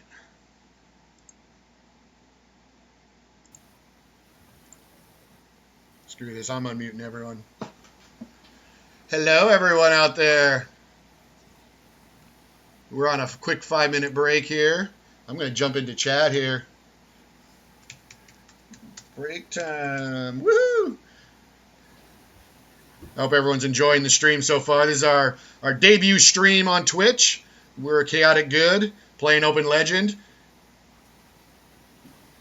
And we are in Season 2 of our campaign right now. Sarah Kale, I unmuted you. I only muted Von Stad because he's got the children that make a lot of noise. They've been quiet, though, this whole time. That's been nice. Yeah, they've been good. They've been well behaved. We got up to a high of 11. 11? Okay, cool. Yeah. That's cool.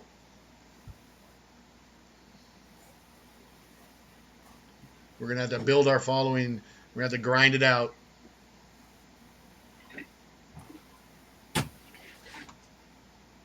Five minutes means 15.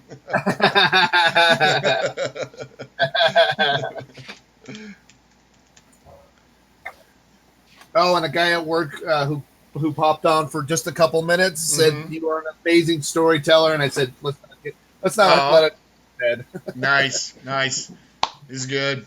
Now, I'm a little nervous, though. I haven't really gotten into my rhythm yet. I think over time we'll Yeah. we'll loosen up over time. Now, if I wanted to do something like a Bane, like a Farsight or Spying or something like that. Yeah, there is scrying, but if you're going to cast something, like, please know the rules before you cast it. Yep, I read up on Spying. It's a power level 7, and I can do it more than 100 miles. There you go. And then after its duration, if he over-resolves me, he'll know where I am, too. Oh, I like it. I like it, too. Yeah, so. it's pretty cool. I'm not familiar with that one yet, but if you need to use it, go ahead, and you'll just have to tell me what the rules are. That's all. Hey, Dave, question for you. Sure. When I lost you for that, 2 minutes, I couldn't see you. That a legend point flashed up on the screen. Was that for me? I believe, yes, it was. You didn't hear that? Oh, yeah, you got a legend point. Oh, yeah. We're saying when you went... Word. Yeah, you had speak words. Okay.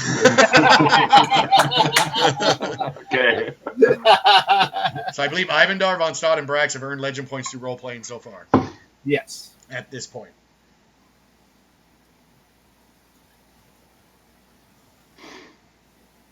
Is Duckman watching us? Yeah, we got, and I think Rad is too. Nice. How's it going, Duck? Lee, have everyone send out a tweet to watch. I should be like, I'm a little busy.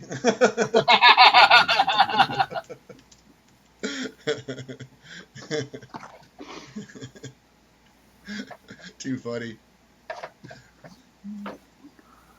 What to say?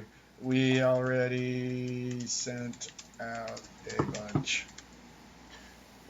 Kapow! Legend point!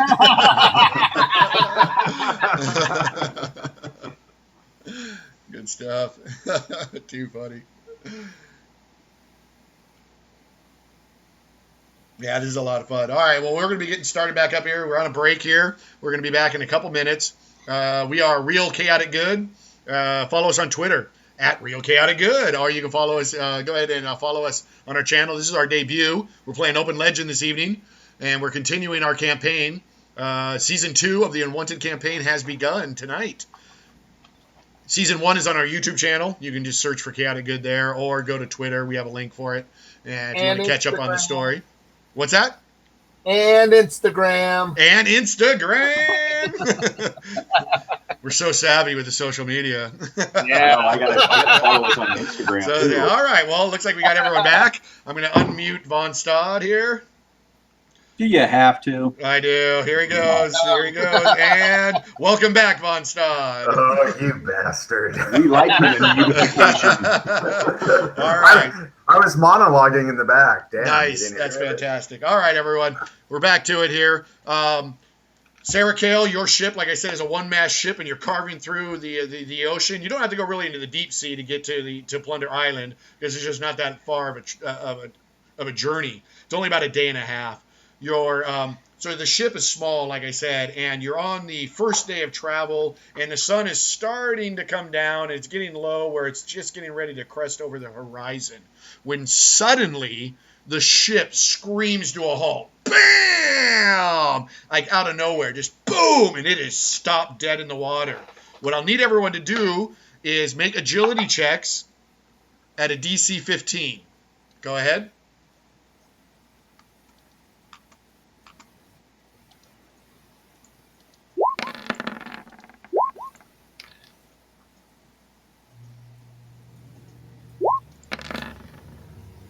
Damn. Oh. Okay, well, Brax hit a 15. Ivandar hit a 25. Sarah Kale drops a 4. So what occurs is the ship just comes to a screeching halt, and Sarah Kale, who's actually working the sails, just goes tumbling to the front of the ship. And The decrepit old woman falls. Yeah, starts this encounter prone, flat prone. Oh. The rest of you are used to being on the seas and have a semblance of balance and are able to hold your feet. So you get to start this fight standing up. So without further ado, let me go to more of a tactical view of what we're looking at here. Jesus, I take up the whole ship. Yeah. All So now what we need is the first thing we'll need is Sarah Kale is going to need to move to the front of the ship. You know what? I could probably do that. Give me 1 sec here. Oh, allow me. Okay, cool. Go ahead and move yourself to the front of the ship. That'd be great. Fantastic. Fantastic. All right. And what you see is that the reason the ship came to a sudden halt is you can see that these it's almost like a broomstick, but instead of a bristly broom at the end, it's a claw. And they come out of the water, and they've clamped onto the side of your ship, 4 of them, 2 in the front and 2 on the 2 on the starboard and 2 on the port. And they clamped into the ship and just stopped it. And what you can see under the water is you can see a shadow under the water because the stick goes back into the water probably about 10 feet. And so something underneath the water, probably submerged about 10 feet, is holding on to the end of this stick and keeping the boat from moving. I'm thinking Captain Morrow. Okay. In addition to that, you can also see other shadows under the water. Now, if you look closely in this area right here, you can see a large shadow. You can also see a shadow over in this direction. And if you look around the outside of the ship, you can see more shadows. And clearly things are submerged underwater. But you can't actually see any of the what it is exactly that's causing this to happen. But this is enough to cause everyone to have to roll initiative! Oh.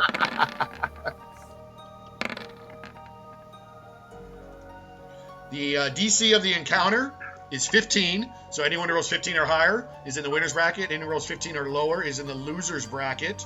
And then if anyone rolls really ridiculously high, I just need to know about that. Okay, so Von Stad, looks like you hit a 28. That's really good, but not good enough. Great.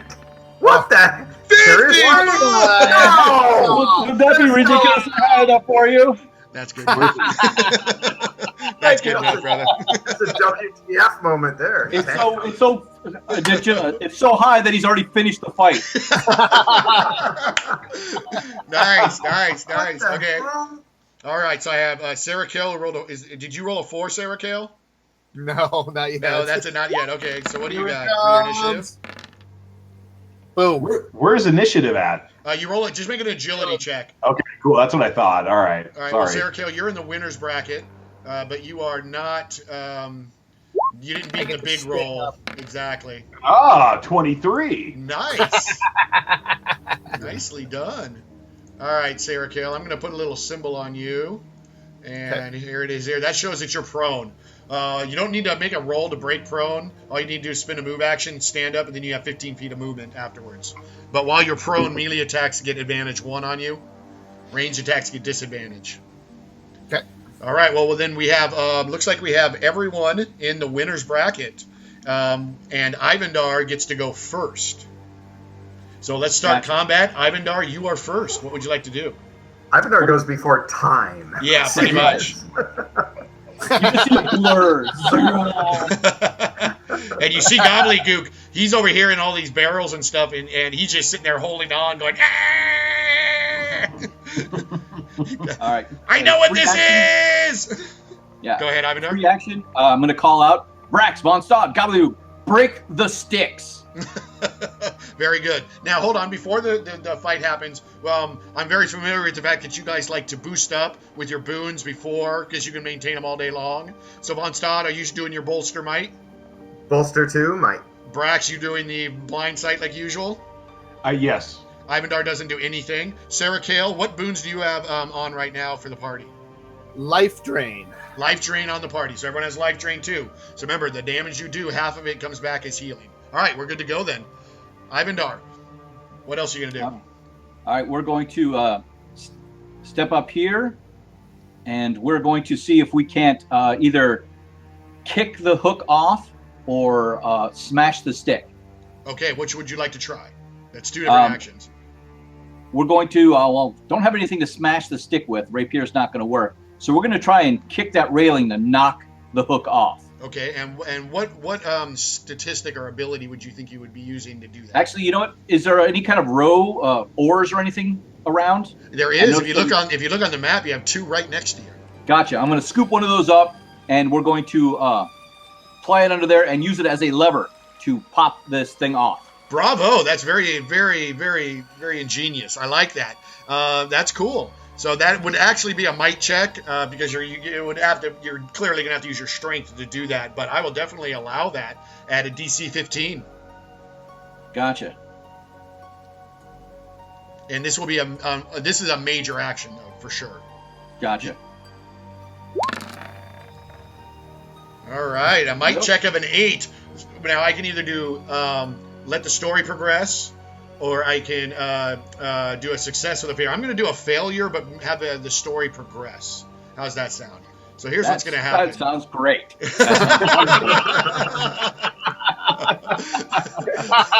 Oh, my friend, it's going to be great. Yeah, So, you wrench on this thing, and you pull, and you pull, and you pull, and it doesn't really seem to be helping at all. And to advance the story forward, what ends up happening, though, is you're pulling on it, and then you just see from 10 feet under, this creature surfaces, and his head comes up, and he looks at you, and you can see a toothy grin, and you see a Sahagin, which you are very familiar with, being a sea dweller, and you know these guys, they carry tridents, they use nets, they can breathe underwater, they're fish folk, sea folk, and they're literally clamping this small ship, and they're on a raid. And I look over at the Sagan. Hey, Bert, how you doing? Good to see you again. How's the wife? Yeah. He just smirks. Nice. All right. Anything else for you? We're going to use fast draw to draw the rapier, and the move action to draw the main gouge. Okay. Whooshing! Your weapons are now armed. Now, since you rolled so high, you got to go before the elite that is in the party. Now, elites have an elite edge, and they get to take bonus actions. Remember all that fun stuff? Oh yeah. Oh, yes. Oh, yes. That's always fun. For you. Oh, yeah, absolutely. So what we have is you see a shadow right here, which moves up like this, and then something surfaces from the water and jumps onto the ship. And what you see crawl out of the water is a familiar person. Look who's back! And yes, you see Sharky in his hybrid form, and he leaps up on the ship, and he's all, "Hey, Ivandar! I brought more friends this time." You're going to need them. I'm going to finish my mission. And he reaches for his punch dagger, and he's like, pats his side. Oh, and then he looks over and sees it on Brax. Yes, Brax is tossing it in the air going, Well, that was his move action. Well, actually, hold on. He went 1, 2, 3. So he's able actually to move up here, adjacent to you, Ivandar. And good old Sharky's going to go ahead. I believe he's going to go ahead and go for an attack here. And since he doesn't have his little fun punch dagger, he's going to go ahead and make a bite attack. And so he takes that big, massive jaw of his and opens it up. Things like, and he goes for an attack. Now, being that he is an elite and all that good stuff, he does this with advantage 2 and makes his check. This is going against your guard. Ooh. And rolls a 36! Yeah, so we're going to go ahead and defend on that. Okay. And because the main gouge is standard closed, he has not had a chance to open it yet. So it's not in defensive mode, it's in offensive mode. Okay. And so go ahead and so you're making your defense, but you don't get as much advantage on it because it was an offensive mode. Correct. All right, groovy. No, that would be... So go ahead and make your check. Yep, I'm just trying to figure out... Yep, that's disadvantage. Okay, so he rolled a big whopping 36 and...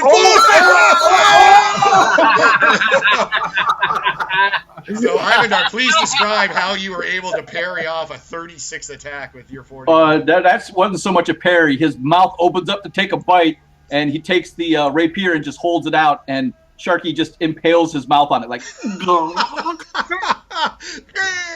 I'll tell you what. You know what? That was a great description. I'm going to let you do a die 4 damage on that too, and which will explode. So go ahead and type in /R. Oh, roll another one. Shorter. Oh, not a 20-sided. Yeah, no, sorry. 7 damage. All right, very good. 7 I points also of have damage. strike. By the way, I also have the strike back, so he also took 5 points of damage from my defend. Okay, and another 5. So you end up doing 12 on that. That was sweet. And you can see his health bar go down. He's like, ah! Was there anything else you would like to say?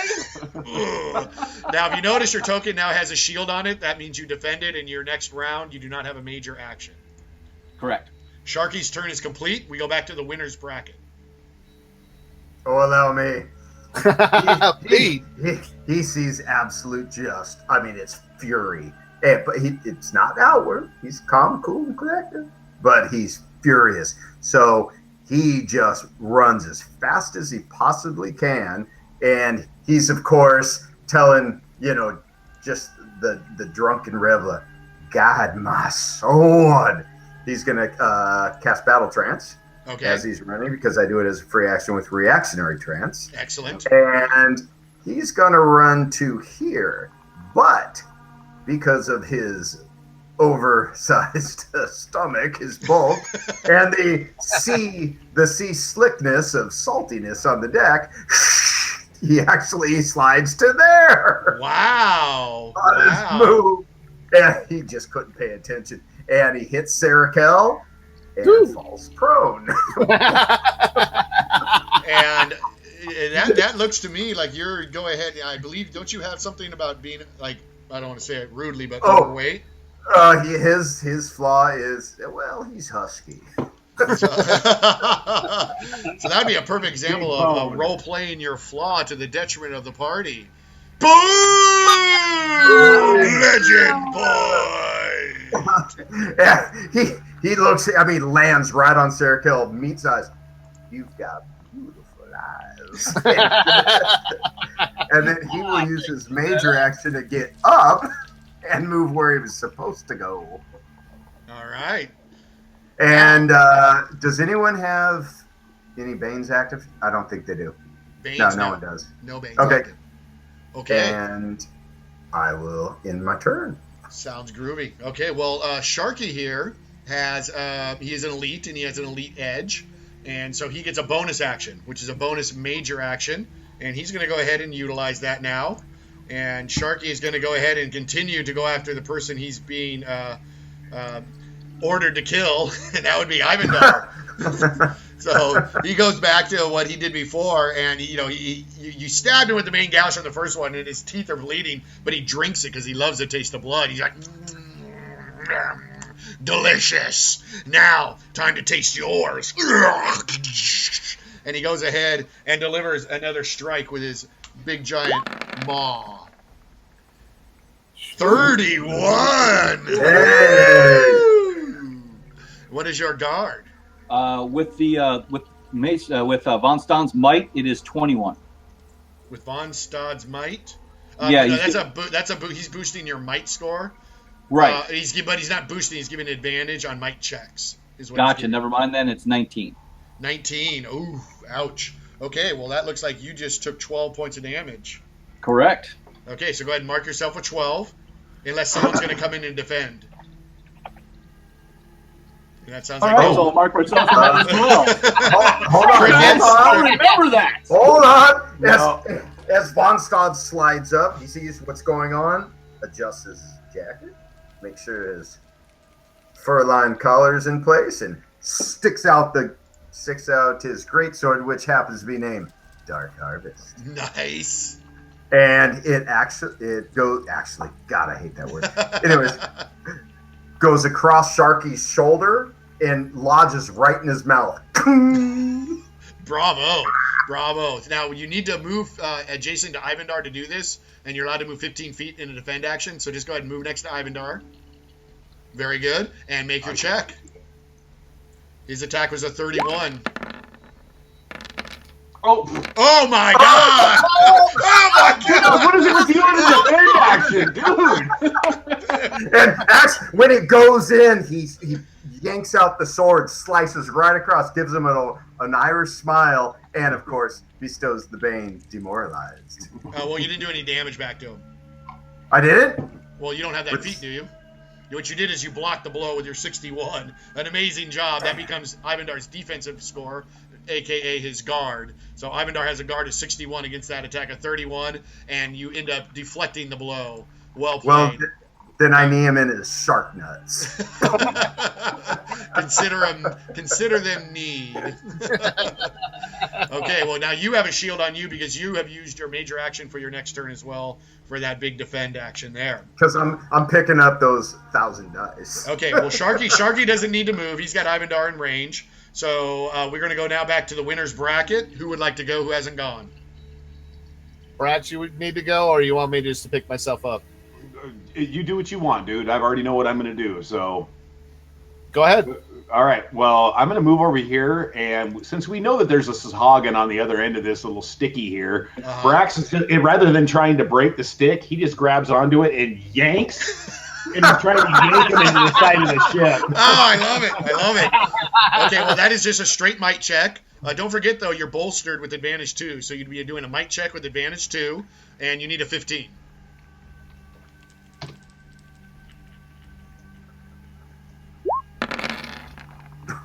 Done. That 20 exploded, by the way, or that 19 exploded. Oh, yeah, it's because you're in trance. Yeah, if you want to roll another 20 side for the fun of it, go ahead.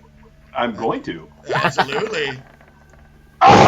Oh my God! Let's roll another. Oh, I thought that was going to land on a 20. Jeez. So you're going to add another 21 to that, so you rolled a total of 41 on that might check. 51. So the first thing is you tear this grappling hook attached to a pole off the ship, and you take it into your hands, and you pull out of the water a squirming Sahagin who goes landing right next to you. Bam! And what do you do with this grappling hook?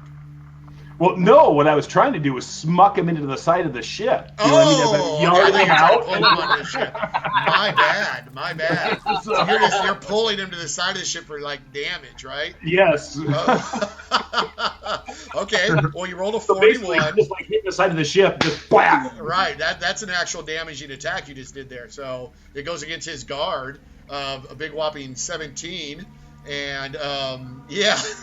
So you take it and you just pull him and just slam him against the ship. He just crushes against the ship, and you can see his eyes just roll in the back of his head, and he goes underwater and submerges and goes down into the dark deep of the ocean, quite dead.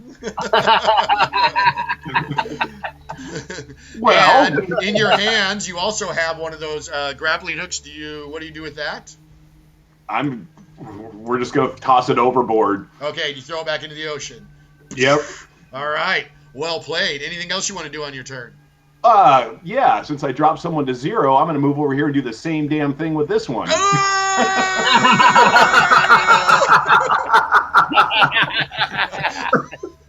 Brax. All right. Do it. Bam! Here we go. Oh, God. Oh, my. Well, there's a 9 there. There's a 9. Add another 10-sided in there. Oh, my goodness. Oh! Plus another 4, so 39. Okay, and why don't you just pretty much you can describe the same results on that one as well. He does the same thing again. He just rips this thing right out of the water, and it kind of sticks there for a minute because literally all his guts kind of like go out of him, and he slowly slides off the side of the ship into the water. So you momentarily see the potential of a Sahagin token, and poof, it goes bye-bye. And same thing with the Yeah, we'll move over here and do it. We'll have some fun with him. Oh my goodness! All right, make your check. Oh, here we go! Bam! Oh! Oh my God! What the hell? Wow, come on, dude. Stop that. All right, I want a new description of how this guy died. So instead of actually just smucking him onto the side of the deck, he actually brings it up in the air and does it on the deck. Just blah, like a wet mop. It just makes the sound of a wet mop hitting the ground. You got Brax just going from fully pissed off, splatting, killing everything. Nice. And that's another one who died. So we'll just kind of, and I have reach, don't I? You do have a 10-foot reach. So I can actually hit Sharky from where I stand. Okay. Am I correct in that? But I'm at, yes, you can, because you're so tall. I allow you to strike over your allies, and you can, and plus you work together. Get it, move aside, whack. So I'm gonna go ahead and go ahead and take a chunk out of Sharky. Okay. The problem is though, is you lifted up this grappling hook. Do you want to use that as your weapon? Are you punching him? How you want to do this? Because you don't have your axe drawn quite yet, and you don't have the time because you're in the middle of a feat. All right, yeah, I'll just smack him over the head with the stick I have. Okay, that sounds good. You just don't get a lot of your advantages that, or you're only not going to get your extra advantage for the huge weapon, because this is not a huge weapon. And I don't get my weapon specialization either. It sounds right. Okay, so what you'll get is you're going to get, I think, advantage 2 from the bolster, right? Yep. Go for it. Wait, what? It's not a crazy roll. Oh my goodness! I don't even know what to do here. I'm stunned. 23. 23. All right, and you're going against its guard. Yes. Okay, now what you notice about Sharky this time around, I just kind of lost Von Stodd's camera. Let me take a timeout real quick here for 1 second. I'm just going to reconnect to the chat log. 1 second here. Do a quick reconnect. All right, I got it. I got it back. Wait. Let me mute myself. Okay, good deal. All right, we're back. Sorry about that. Okay, so your roll was a 23. Now what you notice is, remember last fight when you just thumped Sharky in the side and just took half his health in one blow and he had to bail from the battle? He's kind of learned from that, it looks like, because it looks like his skin is still a shark skin, but it looks like it almost has scales to it. Like an actual fish's like armor, and you could see that he was ready for you this time. And he has a guard of 26.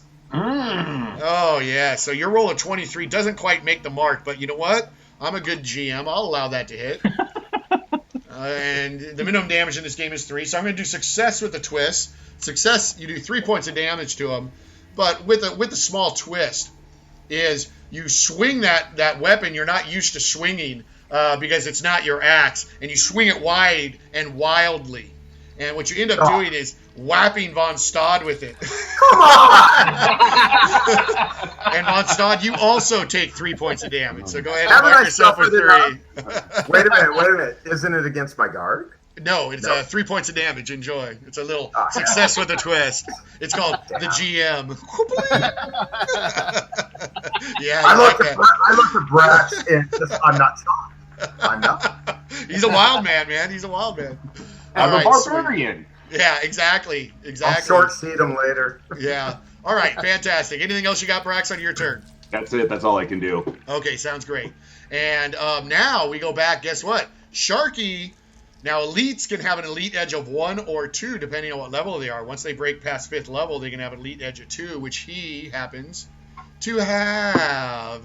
So he uses his second bonus action and continues to strike and try to chomp Ivandar into smithereens. So he reaches back and goes for a bite. And here he goes. This has some decent advantage. Uh-oh, got an exploder. 24 against your guard, Ivandar. Yep, guard is 19, so 5 points. 5 points of damage to Ivandar. And take a little bit of damage. Now, don't forget, when you do damage, you heal half, because you have Sarah Kale's lifesteal on yourselves right now. All right, so that was Sharky's last bonus action. We go back to the winner's bracket again, and I believe, Sarah Kale, you're the only one who hasn't gone. Exactly. Now, after I get up, there's no other action I can do other than move. No, getting up is a move action, and you still have Okay. 15 feet of movement afterwards. Oh, And you don't have to make a roll. So being knocked Yeah. prone isn't the worst of all the banes that are out there.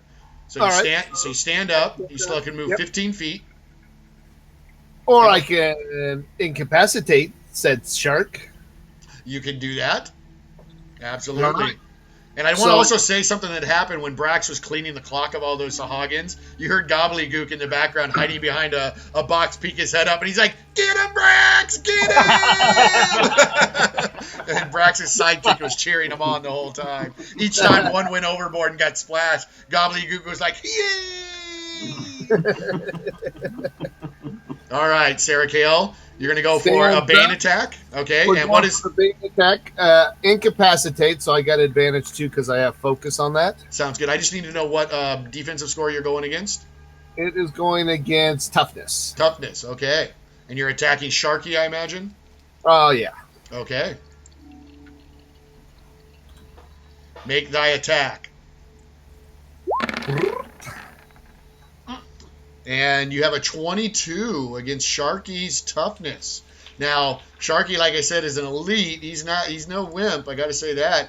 And Sharky happens to have a toughness of oh no, that's only against he buffed himself up against forceful attacks, not entropy. So his toughness is 17. No! And Sharky goes to sleep. Oh no. Rolls of smoke and mist go around his face, and you just see his eyes turn up. And at the power level you cast it at, what does that mean for Sharky? That he gets a free save if he takes 1 point of damage. Okay, if he takes 1 point of damage. All right, so I'm going to put him to sleep here. And he's If taking not, what? he gets a save at the end of the turn. And then, yeah, he gets a free save at the end of the turn no matter what.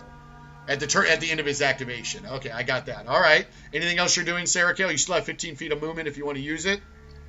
I will teleport to here. Ooh. And teleporting is a boon. Do you have any type of boon focus where you don't have to roll, or do we need to see a roll from you? Yeah, I have superior concentration. I know that lets you teleport and sustain boons, but your teleportation, do you have boon focused teleportation? No, I do not. Okay, then make a check on your movement. You got it. And then you're going 15 feet, right? So that means that exploding 8 helped a lot. So you have a 17.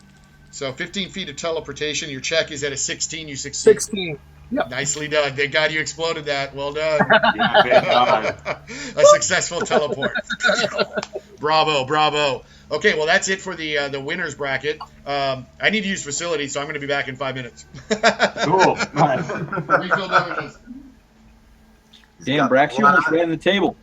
He's got the bladder of the weak girl.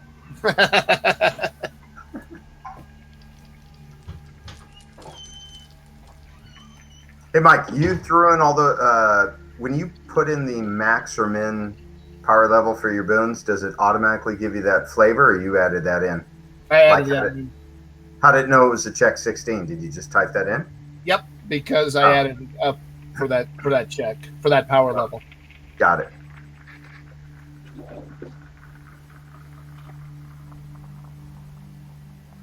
So one thing that Dave and I were talking about is we sustain the boons.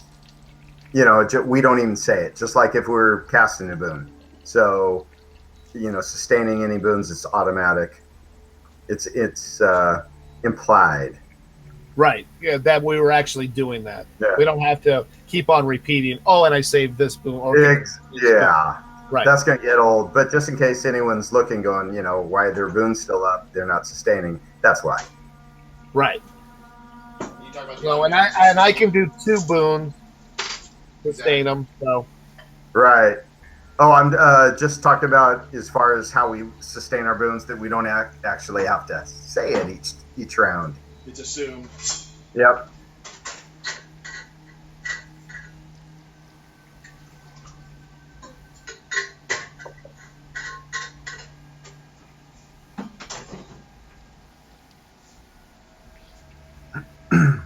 so my mic doesn't mute.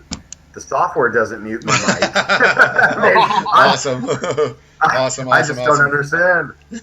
I don't understand. So Okay, if you see one of my ferocious minions that happen to be around, you'll know why. Right on. Okay, here we go then. So we have over here. Damn it. We had a Twitch channel want to help us out, but he does video games. Oh, yeah, I saw that message too. I saw that message briefly, but I didn't look into it too much. I like this. This guy is just sound asleep. Well, immobilized. He is immobilized. You can really wake him up with an axe to his head. Okay, well, incapacitated. Okay, well, I'm not going to wait for Brax. Let's keep going. All right, well, we have over in this area here, we have a couple shadows under the water, and they move close to the ship, like this. And then this one here moves close to the ship. And then what we have happen is climbing out of the water are two more Sahagins. And so they move to there, and then this one here is going to take its trident and go ahead and try to skewer Von Stad. Because I just like picking on Von Stad. It's really fun doing that there. He's jolly. He's jolly, exactly. All right. So with that in mind, we got the Sahagin, and he's doing a barbed trident attack. And here he goes. Sticks it in you. This is an agility-based attack. And doesn't roll very well at all. Against my guard, right? Against your guard, but it is agility based. This Sahagin moves over to Ivandar and does the same thing and takes his trident and tries to stick Ivandar with it and rolls about the same. So these aren't the super high level Sahagins, so their attacks aren't going to be quite as vicious. Now we also have over in another area of the ship, towards the rear of the ship, we have another little thing underwater. You see that little one move forward, and then you also can see this one move forward, and then we have some more Sahagin jump onto the ship, which come onto the ship here. Go gobbledygook. Take a bet. They're near Gobbledygook now. They're going to try to kill him. No. Yes. Oh no. Oh no. Terminal Nerd will be mad. If you guys let Gobbledygook die, he's gonna be pissed. Oh, he's gonna unfollow us for sure. Oh yeah, it'll be game over. So yes, so this Sahagin here goes to Gobbledygook and lifts his trident up, and Gobbledygook, hiding behind the boxes, looks up. And screams, and here we go. 18. Hold on a sec. I gotta look at Gobbledygook. I can't remember what his defenses are. Oh, that did a little damage. It actually hit Gobbledygook and damaged him a skosh. This one here double moves over to Brax, but doesn't get an attack as it's used all its movement for that. And that is the end of that. And we go to the losers bracket. And there is no one in the losers bracket, but there is another little big giant puddle here that goes to the ship. That one there moves over to the ship, and climbing out of the water is an enormous creature, which you are all familiar with. And you see, hang on, a huge scrag climb onto the boat. And it moves right up to Brax. And this scrag, because Sharky clearly has connections with the underwater world and has been hunting Ivandar and using scrags. Now he's got Sahagin on his side, all in the effort to get and kill Ivandar, because Ivandar is pretty much a wanted man when it comes to all. Well, not by all, but everyone on Captain Kroll's crew wants him dead. Except his daughter. Oh! I tell you what, I'll give you a legend point if you tell me her name. Yeah, you can keep that legend point. You're such a carouser. When does Ivandar ever remember the name? You're horrible, Ivandar. You're horrible. You don't even remember her name. That's horrible. You I kissed wanna her say it's hand. Vanessa. You said sweet It nothings. happens. Was it What? Vanessa?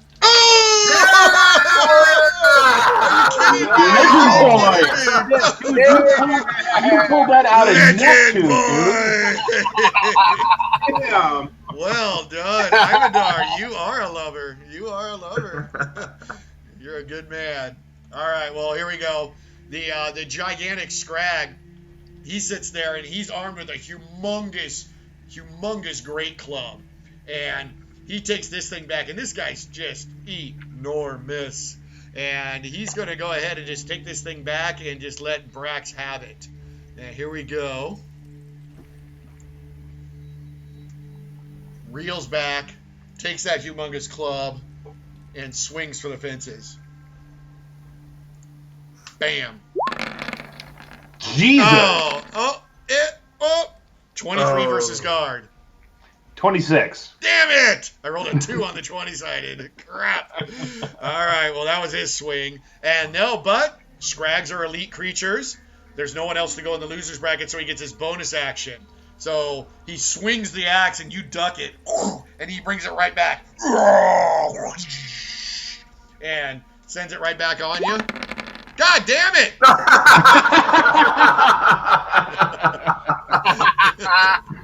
Brax kind of smirks at him. All right, that ends the round. We go to the top of the round. Before the next round starts, I want to do a little meta component here where I roll my famous die 4. Oh, God. Now, this meta component, I always have to give credit to where credit's due. This is not my idea. I got this from watching a gentleman's videos called Drunken and Dragons. If anyone's on and watch that guy's YouTube channel, he's one of the best DMs I've ever seen, and he's the one who introduced this whole idea of a meta to your encounters, and I just love it, and I use it, and here we go.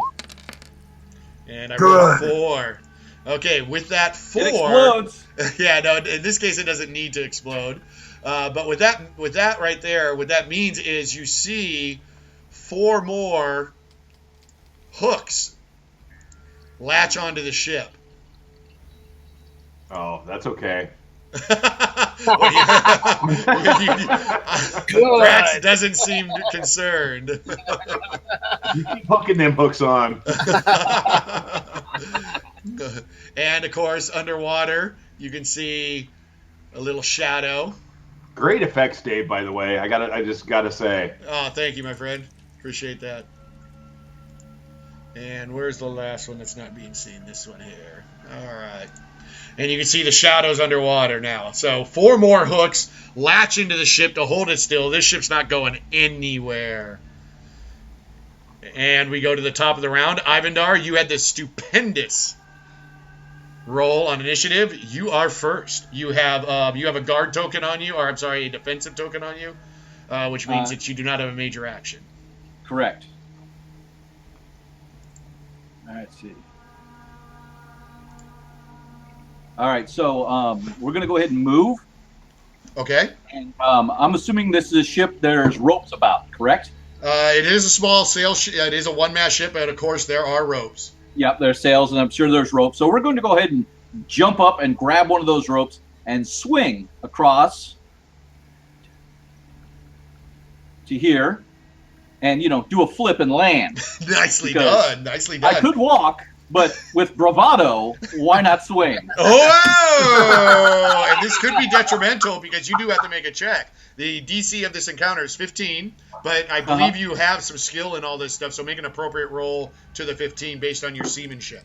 Seamanship would be... Because you have some skills in there, am I right? Yeah, so that would be an agility check, correct? Yep, and I think you have some advantage. Oh, yeah. What kind of advantage do you have on this? I have profession seamanship, so that is an advantage 1. Okay. And wait, did you say it was? 15 is what you're going for. Oh, well, I automatically succeed at any DC less than 22. What? That would be knowledge seamanship. You set me up, man, because you're like, I'm using my bravado. Now, if this When had there happened is in the no tavern, actual I would risk not of be able to do failure. this. I was getting ready to click legend point, but I am not clicking it now. If I'd have done this in a tavern, I would have had to roll. Okay, cool. Well, I like the bravado. Keep it up. But it wasn't detrimental because you didn't have to make a roll. There was an automatic Correct. check. Okay. Carry on. So you moved to there, and is that going to end your turn? Yes, because I have the shield, but does that shield come off now? It would come off now at the end of your turn. Okay. So that ends your turn, and then we go to Sharky. So Sharky saw you just swing away, and he's all, God dang it, Ivandar. And then he has Von Stod in front of him, who looks more than tasty enough. Isn't he incapacitated? Oh, yeah, he is. Oh, man. And he hasn't taken a point of damage. Von Stod's, kind of carries, Von Stod talks about his body shape. And he was leaning into that, and I couldn't even see the token. But yes, as gently as I can put that. He's husky! He's gorgeous. He's a beautiful man. Okay, well, the Sharky is incapacitated, which means that he hasn't taken any 1 points of damage to give him free checks.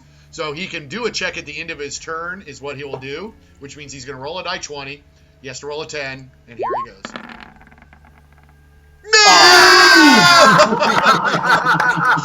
Sharky's still snoozing. Sleep on, little sushi plates. Oh, man, that's horrible. Which means that it's the winner's bracket. Who's next? Oh, allow me. Okay. So, he's, just blinded with rage from the inside. Yes. Now, you talked about something at your Frothy Tavern about the revenge you want to get on Sharky. Oh, you have no idea. Killing so Amanda. he is going to move through to there. Can he do that? No, he cannot. And he can't move through an enemy? I don't think you can. Unless you're going to make some kind of check at DC 15. What do you want to use? Want to be agility, something that makes sense, movement. Right. No, let's do an agility. Actually, he's going to jump over with might to there. That's still I do believe in Open Legend jumping might be agility still, not might based. It is Dave. It's might. Okay, might. I'll take you up on that, Brax. Okay, use your might check. You leap over a sleeping Sahagin, not so difficult. If you hit a DC 15, you land safely. Go ahead. And you do get the advantage too because you're bolstered. Oh, you got more than enough. Doesn't matter. You land safely, and that, actually, as he leaps over, he kind of puts his hand on Sharky's head and does a little tumble, not doing damage. You're like, you stay right there. Oh yes. Very good. Clicks his heels at the apex. Nice. Okay, well you're there safely. What else? And then he will, I can't do what I want to do, so he will end his turn there. Okay, and that means he will lose that little magic shield of his because he defended, and now you are good. Okay, who's next in the winner's bracket? Brax, go ahead. Clear the ship. You hear gobbledygook. There's someone who's trying to get your attention. Just saying, this little guy right here. Yeah, that guy's like... Now, seeing his friend Brax, help me! Dave, I cannot go through here, correct? Let's see here. You cannot go through them. You can go around them. But you'll get a tax opportunity. How about if I jump over them? If you make a successful check, then we're in good shape. But, if not, it'll be a success with a twist. Who knows what will occur there? I call it Brax. Brax, my friend, I will take care of gobbledygook. Good. Hold on.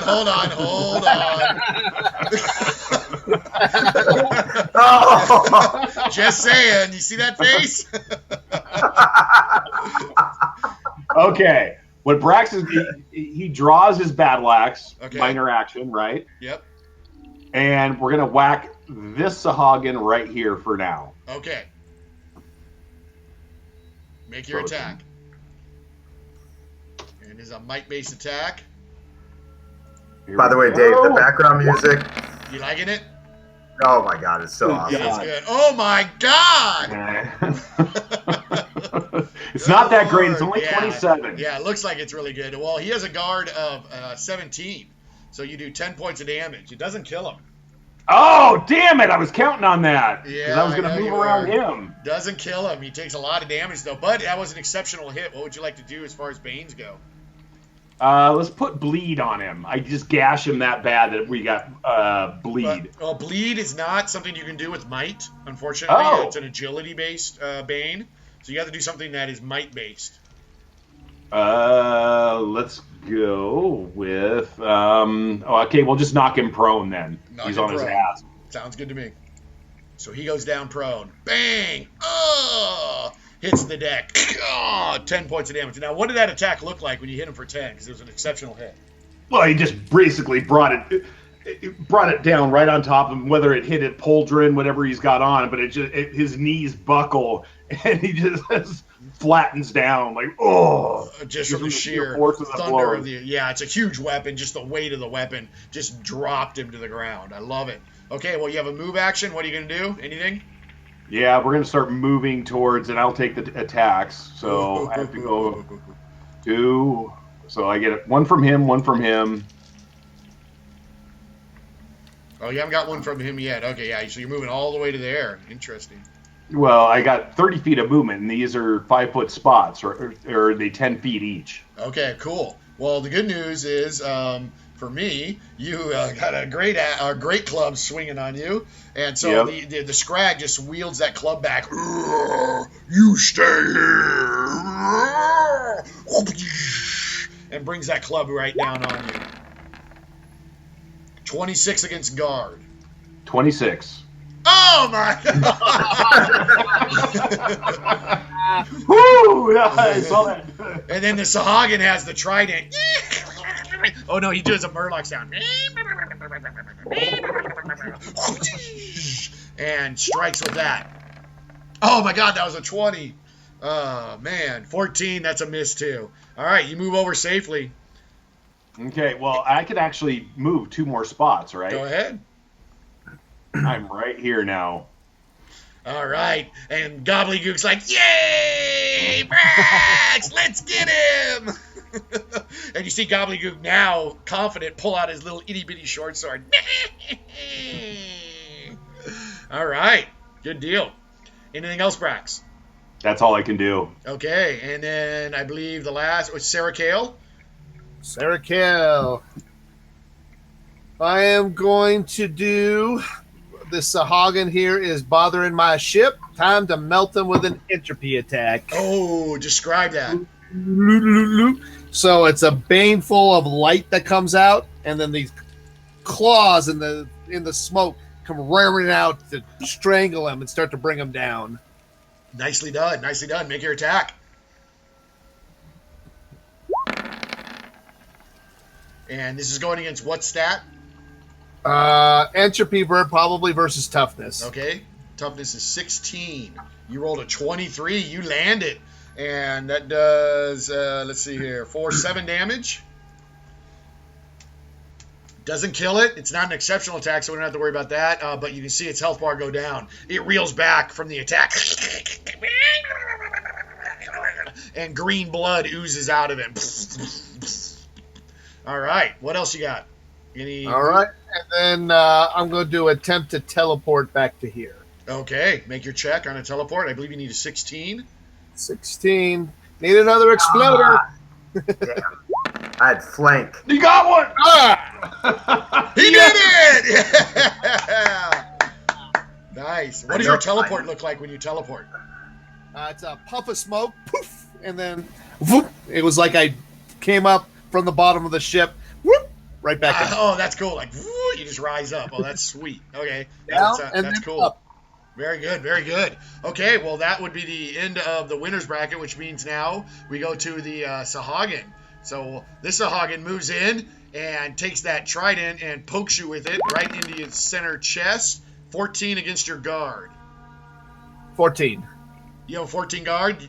I have a 14 guard. Wow, that's really low, but you managed to evade.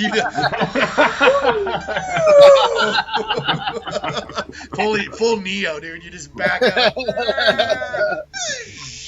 Goes right past. Okay, that's cool as hell. Okay, well, Sahagin here going for Von Stad. This Sahagin here takes it, twirls that trident, and strikes into you. 25 versus guard Von Stad. Blast. I take a point. Oh, blood is drawn. And a point is delivered.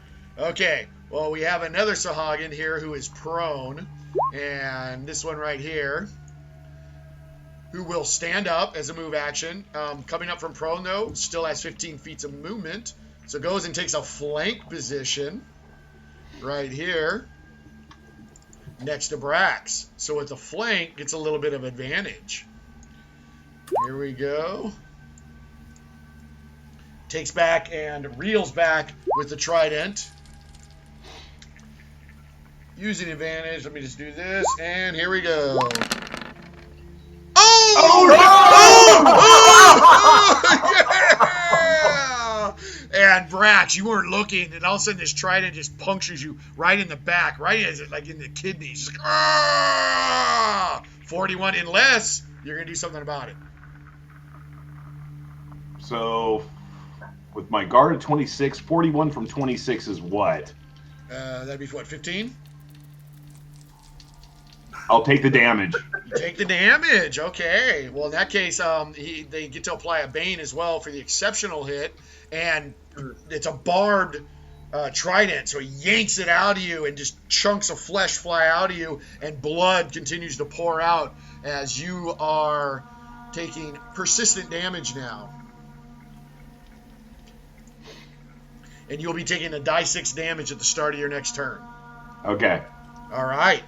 And there's another Sahagin there next to you that also has advantage because they have the flank on you. And he got really motivated because his buddy just went and stabbed you, and you hear him go,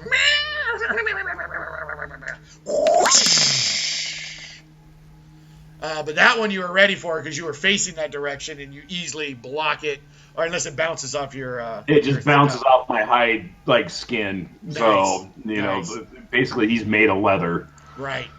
So, yeah, Brax has been spending his points to become a little more thick. And has a really thick hide now.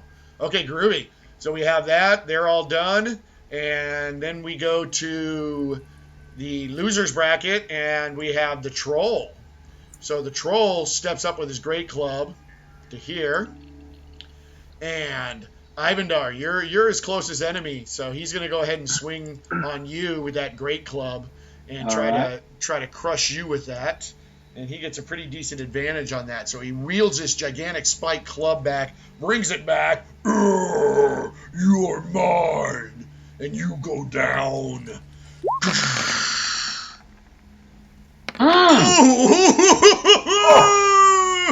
Dude, Ivandar, I've been on you all night with these rolls. That's true. But we're going to go ahead and use next round's action to defend. Okay. Sounds good. I would have opened the dagger into defend mode on my last turn. I know I didn't say it, but it would have been his first action. I give it to you. All right.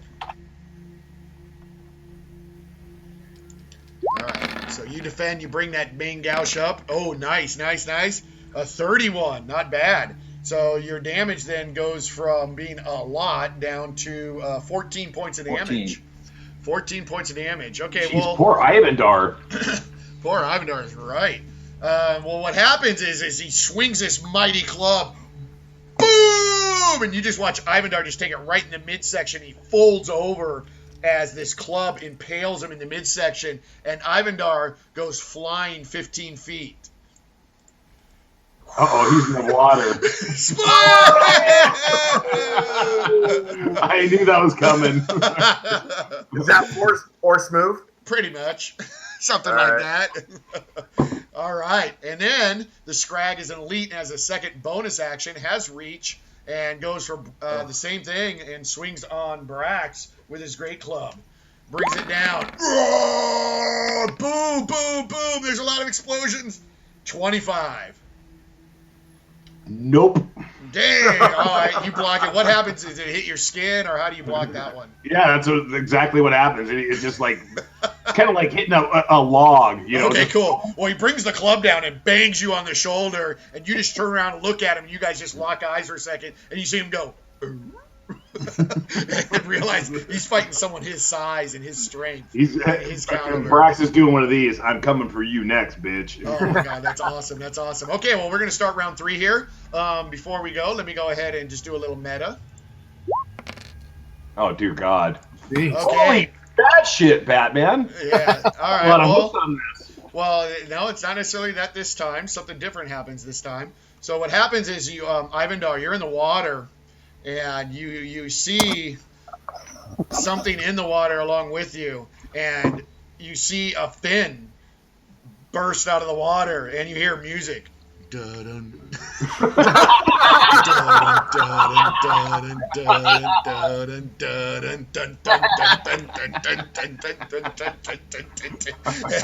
And you have some company in the water. Musical shark, wonderful. Yes, indeed. All right, we go to the top round. Ivandar, you got the high initiative. You're first.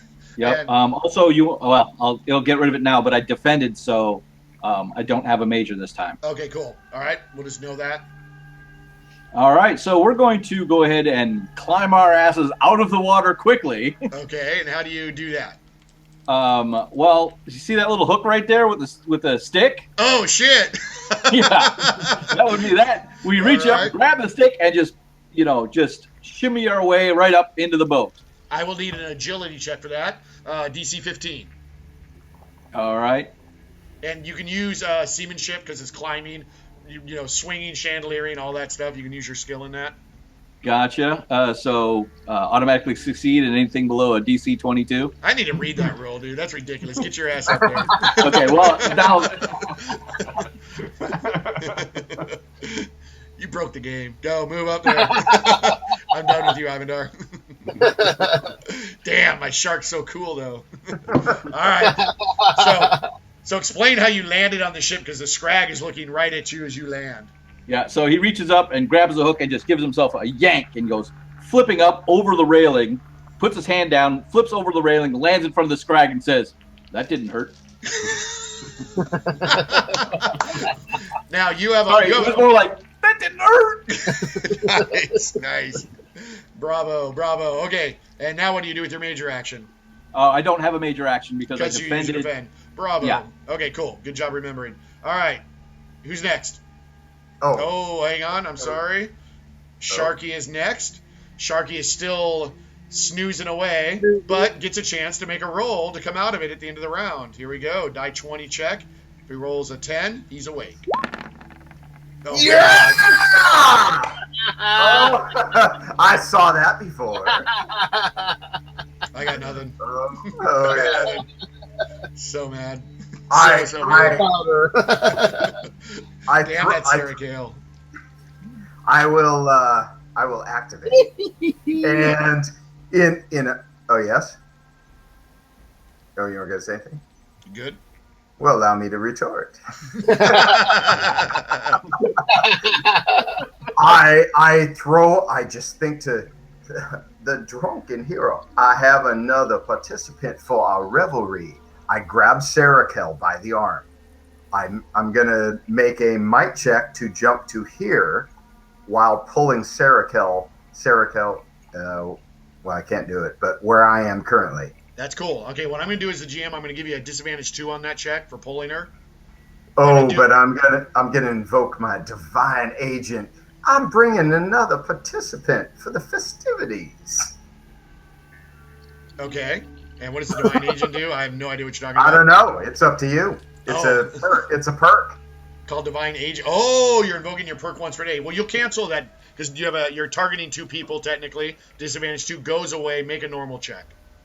Okay, so What you see that is like almost like the skies, the clouds part, and just a beam of light comes down for this one move. Do not miss this roll. Just saying. Yeah, you got it. All All right. right, so I bounce to there. Okay. Sarah Kell goes where I was. Sounds good. I'll move her. There. Oh, okay. And I'm still fuming. I mean, my festivitousness is like up to here. And you're never grumpy, ever. Oh, ever. Ever. And I take Dark Harvest, raise it above my head, and it's all in slow motion. As I'm raising it, the mug comes out, coats the blade with elixir of vengeance. Oh, no. I have a hunch I know what you're doing. And I'm going to take and as I'm doing it, I'm Kalian, the Caden of revelry. Bless this blade, although it is not your own. And I'm going to spend both legend points. Oh, no. Wow. And I take it you're going for Sharky? Sharky. And Sharky is unconscious and Yeah, is susceptible and flanked. and susceptible to killing blows as well. I have no. I mean, you have like a million advantage on this. So what do we have here? So your normal attack, +1 for the flank, +2 for the legend point. So you got an extra +3 on your normal. Plus he's incapacitated. Isn't that +4? Well, he prone, another +1 for prone. Actually, he's down on his knees. He just like fell down. So he's well, I'm just gonna take a little liberty here. He's on his knees, kind of remember Kill Bill? Yes. Just on his knees, sitting there, can't move. Okay. So I am at advantage. Oh crud! That'd be 4. All right, hold on here. Okay, we got flank. You're spending 2 legend points. That's 3. So I'm advantage 8. Ooh, go for it. His guard is 20 in this state, too. Jesus Christ. Oh, wow. Wow. Are you kidding me? Well, you get, hold on. You get All plus dice, 1. really? You get +1 per dice. And so you're going to get No, I get +2 +2 per dice, and you're rolling a total of 4 dice on this because you get the 20-sided plus 3 more So dice. I'm at 32. You're at 32. He takes 12 points of damage. 12 points of And, damage has to make a fortitude save versus a 22 or die. Let me check that real quick here. Go to his fortitude. Fortitude of 14. I'm sorry, fortitude of 4. And 4 is a die 20 plus a die 8, am I right? Or die 6? A 4 is a die 10. Die 10. Okay, so die 20. I have to type this one in here. So roll 1d20. Explode. Plus 1d10. Explode.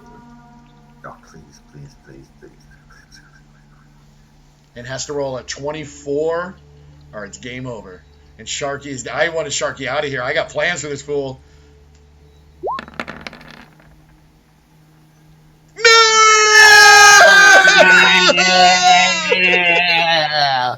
May I? It's sushi tonight. So, as he's holding it up and holding Dark Harvest up, and the elixir is flowing down, he swings right past the head, swings the blade back, pulls him towards, and then sticks the mug right in Sharky's mouth and pours down so much Festivus that his body can't handle it, and it dissolves him from the inside. Wow, and he didn't even know who killed him. That sucks. Well played, Von Stad. Sharky has left the campaign. You Sharky be bastard. Damn it. Anything else on your turn? Yes.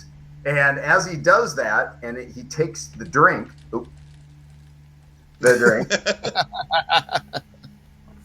he launches it over his head without looking, and this big old stream goes over, hits. Is that the one that has the hook inside Brax?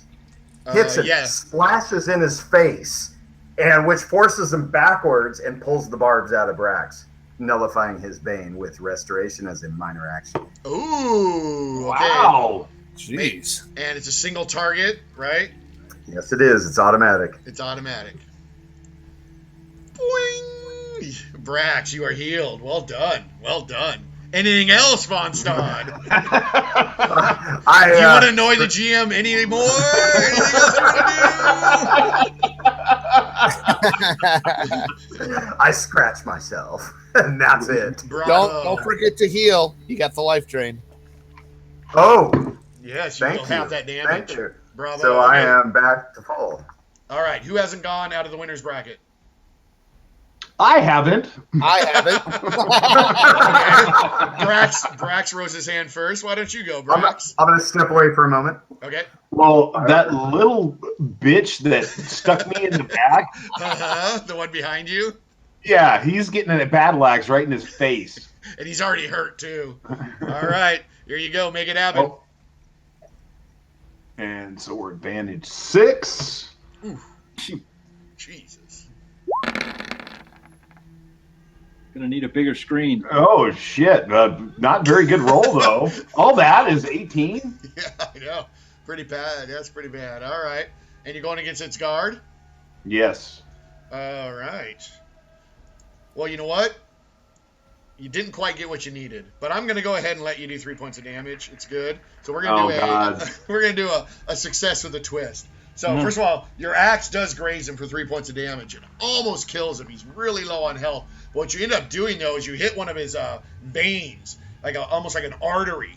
And even though it was a little nick, the amount of blood that squirts out of him is like way, way over the top. It's almost like a horror movie, and it's squirting into the water, almost like a chum effect. And of course, that attracts the attention of that, and another shark flies into the water. All right. Anything else, Brax? That's all I can do. If you don't kill things, combat momentum does nothing. So, When you blow an advantage 6. All right. Sarah Kale, you're up. All right. So let's I'm looking at this guy here. Mm-hmm.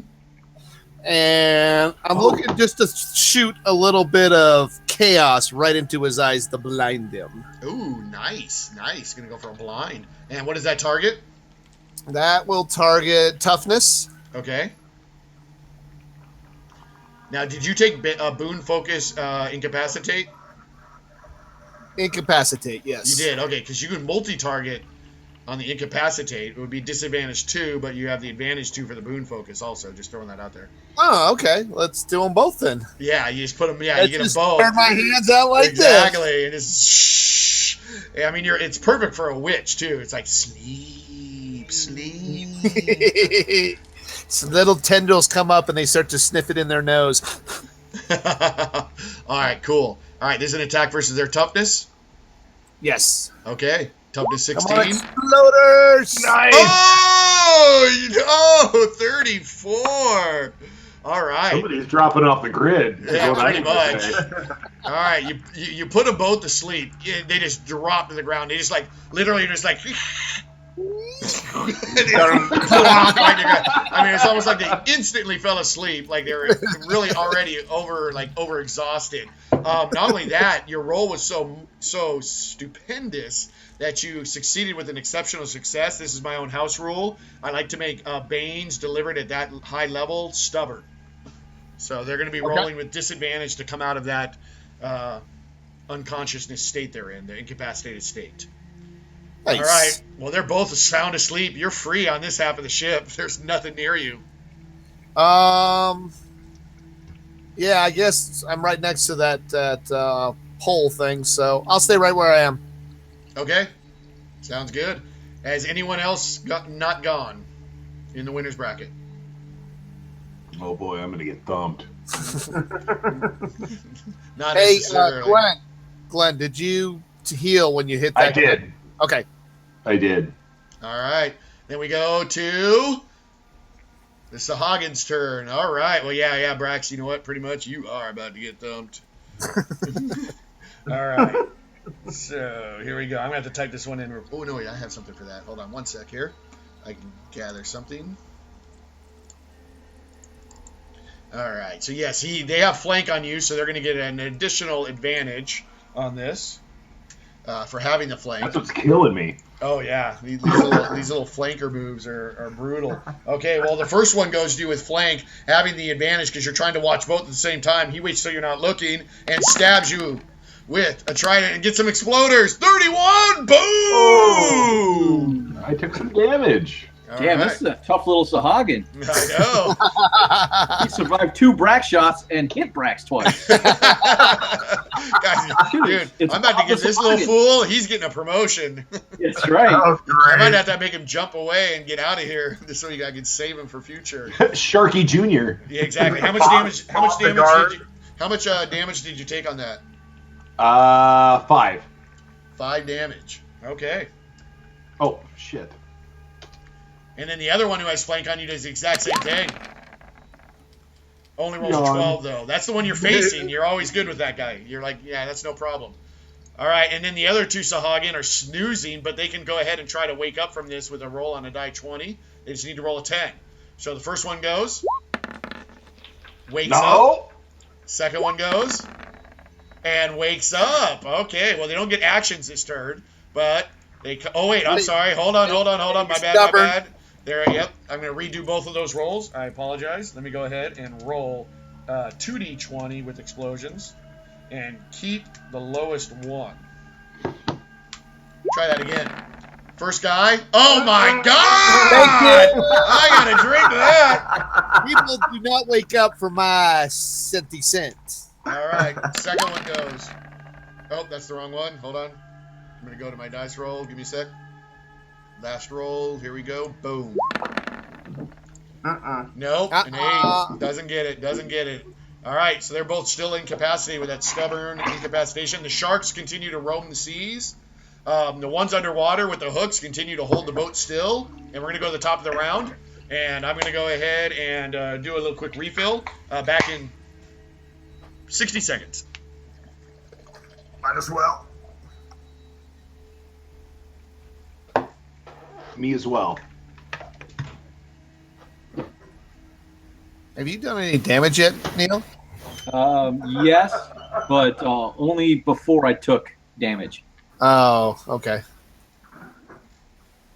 Yeah, because the more you hack into that scrag there, I think you're just gonna heal yourself right up. Yeah, but I have to defend myself. That's true. The last round he rolled really, really high, and I did not defend myself that well. Now, you would get the healing too with the defend if you hurt him, right? Yes, because I have the feat that when I defend, any damage, anything I succeed by is damage that's reflected back. Ooh, nice. Basically, it's like a riposte. So he defends, then sticks them. Got it. Am I muted or no? No. Nope. Damn it! Seriously, this is pissing me off. This is like a $160 pair of headphones. Hit the mute button. Yeah, you might want to actually. No, I have. It's not working. The mute button is putting the boom mic up, and that doesn't work. And then I go into the software, Logitech software, and hit mute, and that doesn't work. All right, I have returned. Let's continue. It's Sarah Kell's entropy that's screwing up my mic. All right, top of the round, Ivandar, you are up. All right.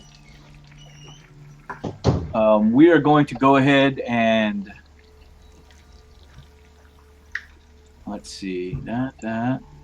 We don't have a major action this turn, so we're going to go ahead and slide. We're going to take a step and slide underneath the feet of the Scrag and end up on this side of him. And you don't even have to make a roll because you have that ability. Yep. Okay. We're just going to roll and slide, and we're going to take a defensive stance. Okay, sounds good. And who's next in the winner's bracket? I'll take it. I'll go. Okay, you go. 2 words. Brax is half health. I know, dude. I've been getting that one shot, jacked me up. Jacked you up good. All right, what do you got? We're that same little hooker that stabbed me the first time. Oh my God! That's a lot of dice. There we go. I will give you the satisfaction of describing his demise. So finally, Brax just is like, "Rah!" And he whacks him. Literally, he cuts him at the waist, and he kind of stands there for a minute and just falls in half. Okay, and then the body parts, you watch him go like this. Whoosh! Did the sharks go away? All right, cool. You have killed him. And then we turn around, back around a little homeboy here and his little nugget friend, and we're gonna do the. And you see Gobbledygook standing there the whole time, like fencing, like almost like airboxing. Where's his little sword at? Dude, he's doing everything, dude. He's helping you, man. So 29 on that one. Oh, 29. Oh, yeah. I think that's going to be a pretty decent little strike here. All right, 29. You're going against its guard of 17. You do 12 points of damage to him. It doesn't kill him, though, but it's an exceptional hit. What would you like to do? Let's knock him, or I can't bleed. What else can I do to him? You can knock him off the ship. Yeah, let's do that. That's a great idea. Whoosh! He goes flying 15 feet. Boom! And with the damage he took, he loses morale.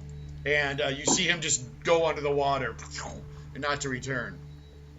I like that even better. And that's considered a kill, too. Oh, well. Continue. We're going to step up to Scrag Mansion here. Oh, now we got a proper combat here. And he looks at you and growls. He's got the slime coming off his teeth. Bam! You also have a flank. Oh, yes. I didn't take that advantage. Do you want to re-roll that? Or not take it? What's your call? What do you want to do? 34. He hasn't taken any damage. Just re-roll it. Okay, so add an extra advantage to it. Let's see if this pays off. This is like when you kick a field goal and you take the points off the board. I know. It always comes back to bite you. Let's see what happens. Oh. No, okay, hold on. You have two nines. You have two nines. Oh, 2 9s. Add 2 more die 10s, because those explode. Another 7 and another 4. So another 11. That worked out. So 37. Excellent. And his guard is a 20. So you do 17 points of damage. Nice. Well, he's flying into the water too.